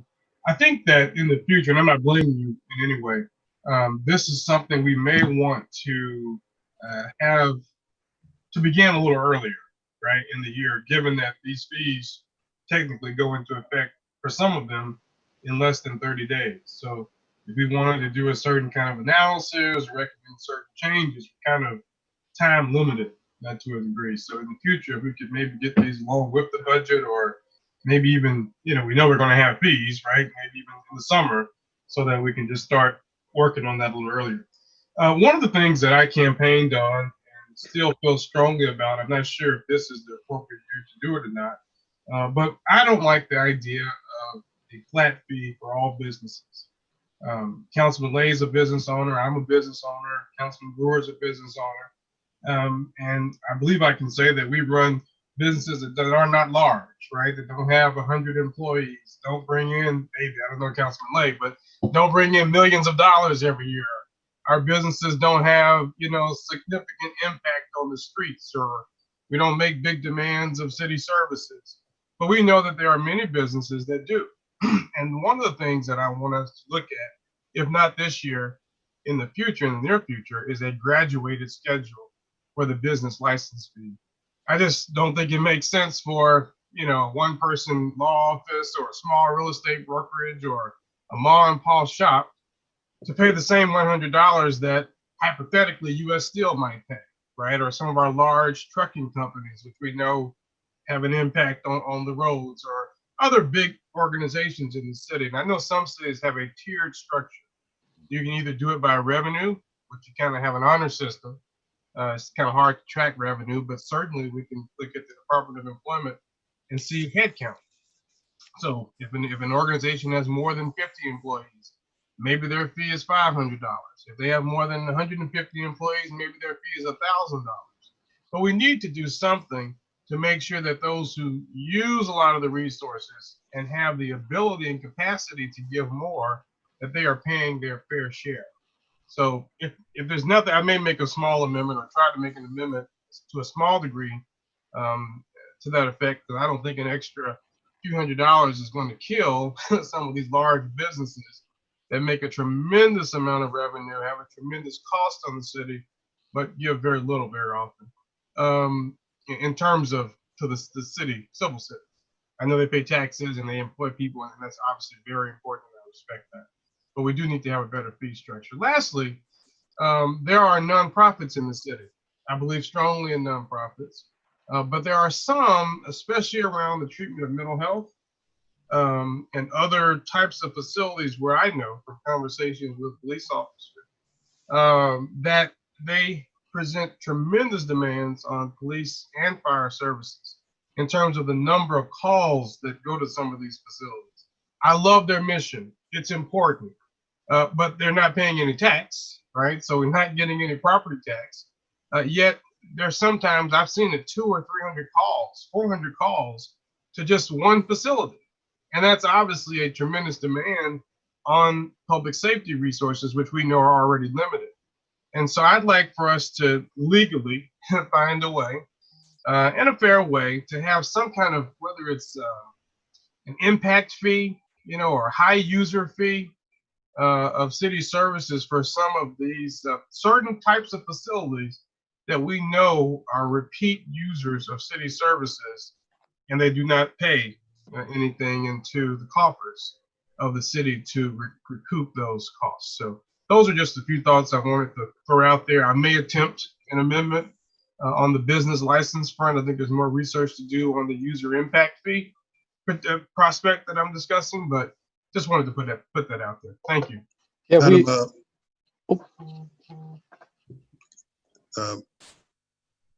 Madam Chair. Councilman Lay. Again, I was getting I agree with my president again. I believe that's an excellent idea. It just requires them to do more work than they're doing. With one exception, my business is one person, so I don't impact at all. I don't drive everything. But I think that absolutely, taking all of the joking out of it, is absolutely a good suggestion.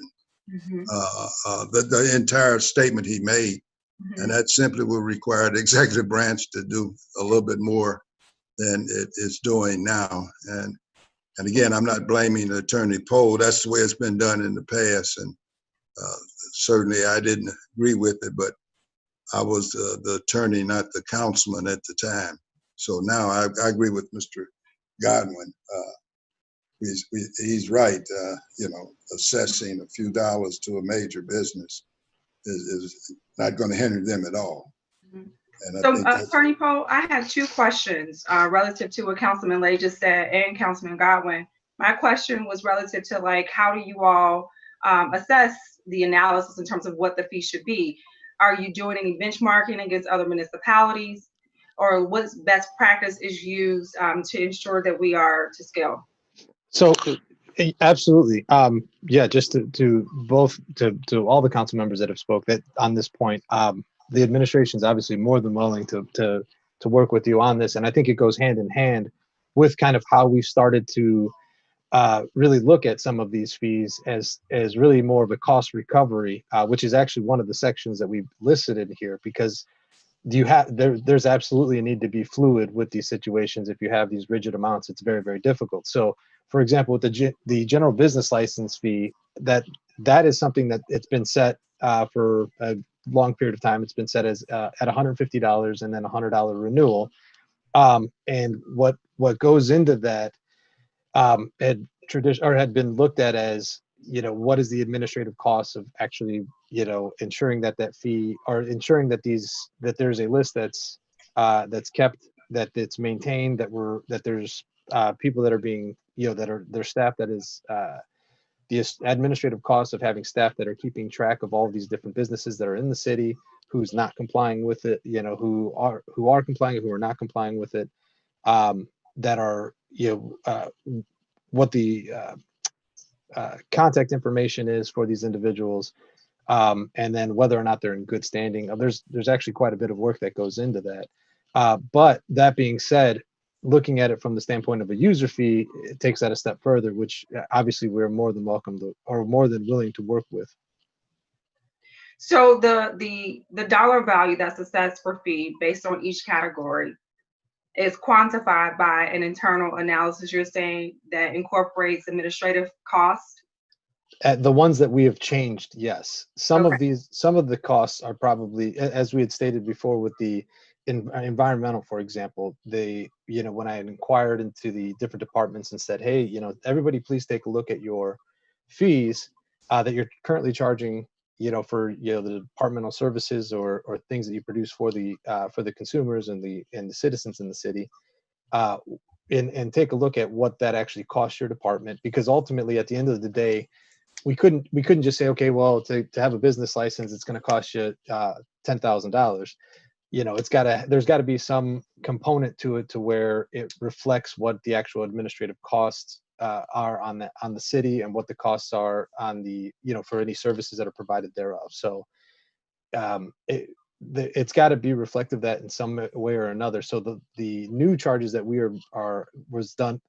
that was changed based upon what the impact was, an analysis that was done by the individual departments. So they made that determination based on what they believe either are the man hours that are spent. So for example, like zoning changed or they added a research fee. So if it takes them several hours of research to try and figure out, a particular zoning question for for an individual that wants to either change the use or change the developmental standards, there's a significant amount of time that goes into that. So the zoning administrator has, had based upon what that cost is going to be to the city, and for his time and for the time that's actually taken from others in order to complete his job.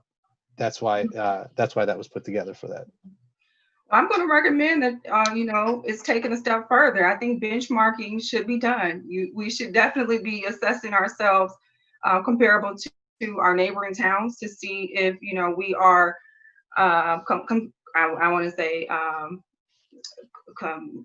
like in terms of being competable, because it's not really being competable, but at least we're within the same playing field, to ensure that this is a revenue generating factor for the city. And so we want to make sure that we're doing due diligence and utilizing benchmarking and best practicing for our fee schedules.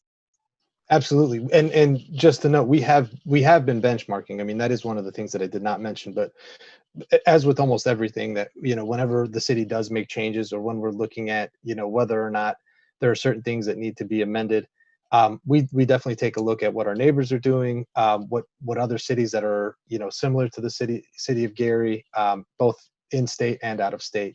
So we definitely keep our eye and our ears to other communities, just to make sure that either we're not completely out of line, or maybe we're way behind. We've always, as a city, we've got to evolve. We've got to ensure that we're doing, what's either the common practice, and then at certain times we're going to take that step to be the leader. Maybe we do look at, implementing a different charge, and seeing essentially what we can do that's both good for the citizens and good for the city.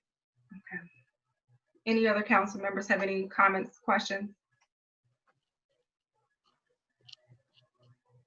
Any member of the public? Okay. It is 8:44 p.m. and we will call the Ways and Means Committee adjourned at this time. Thank you, guys. Have a good evening.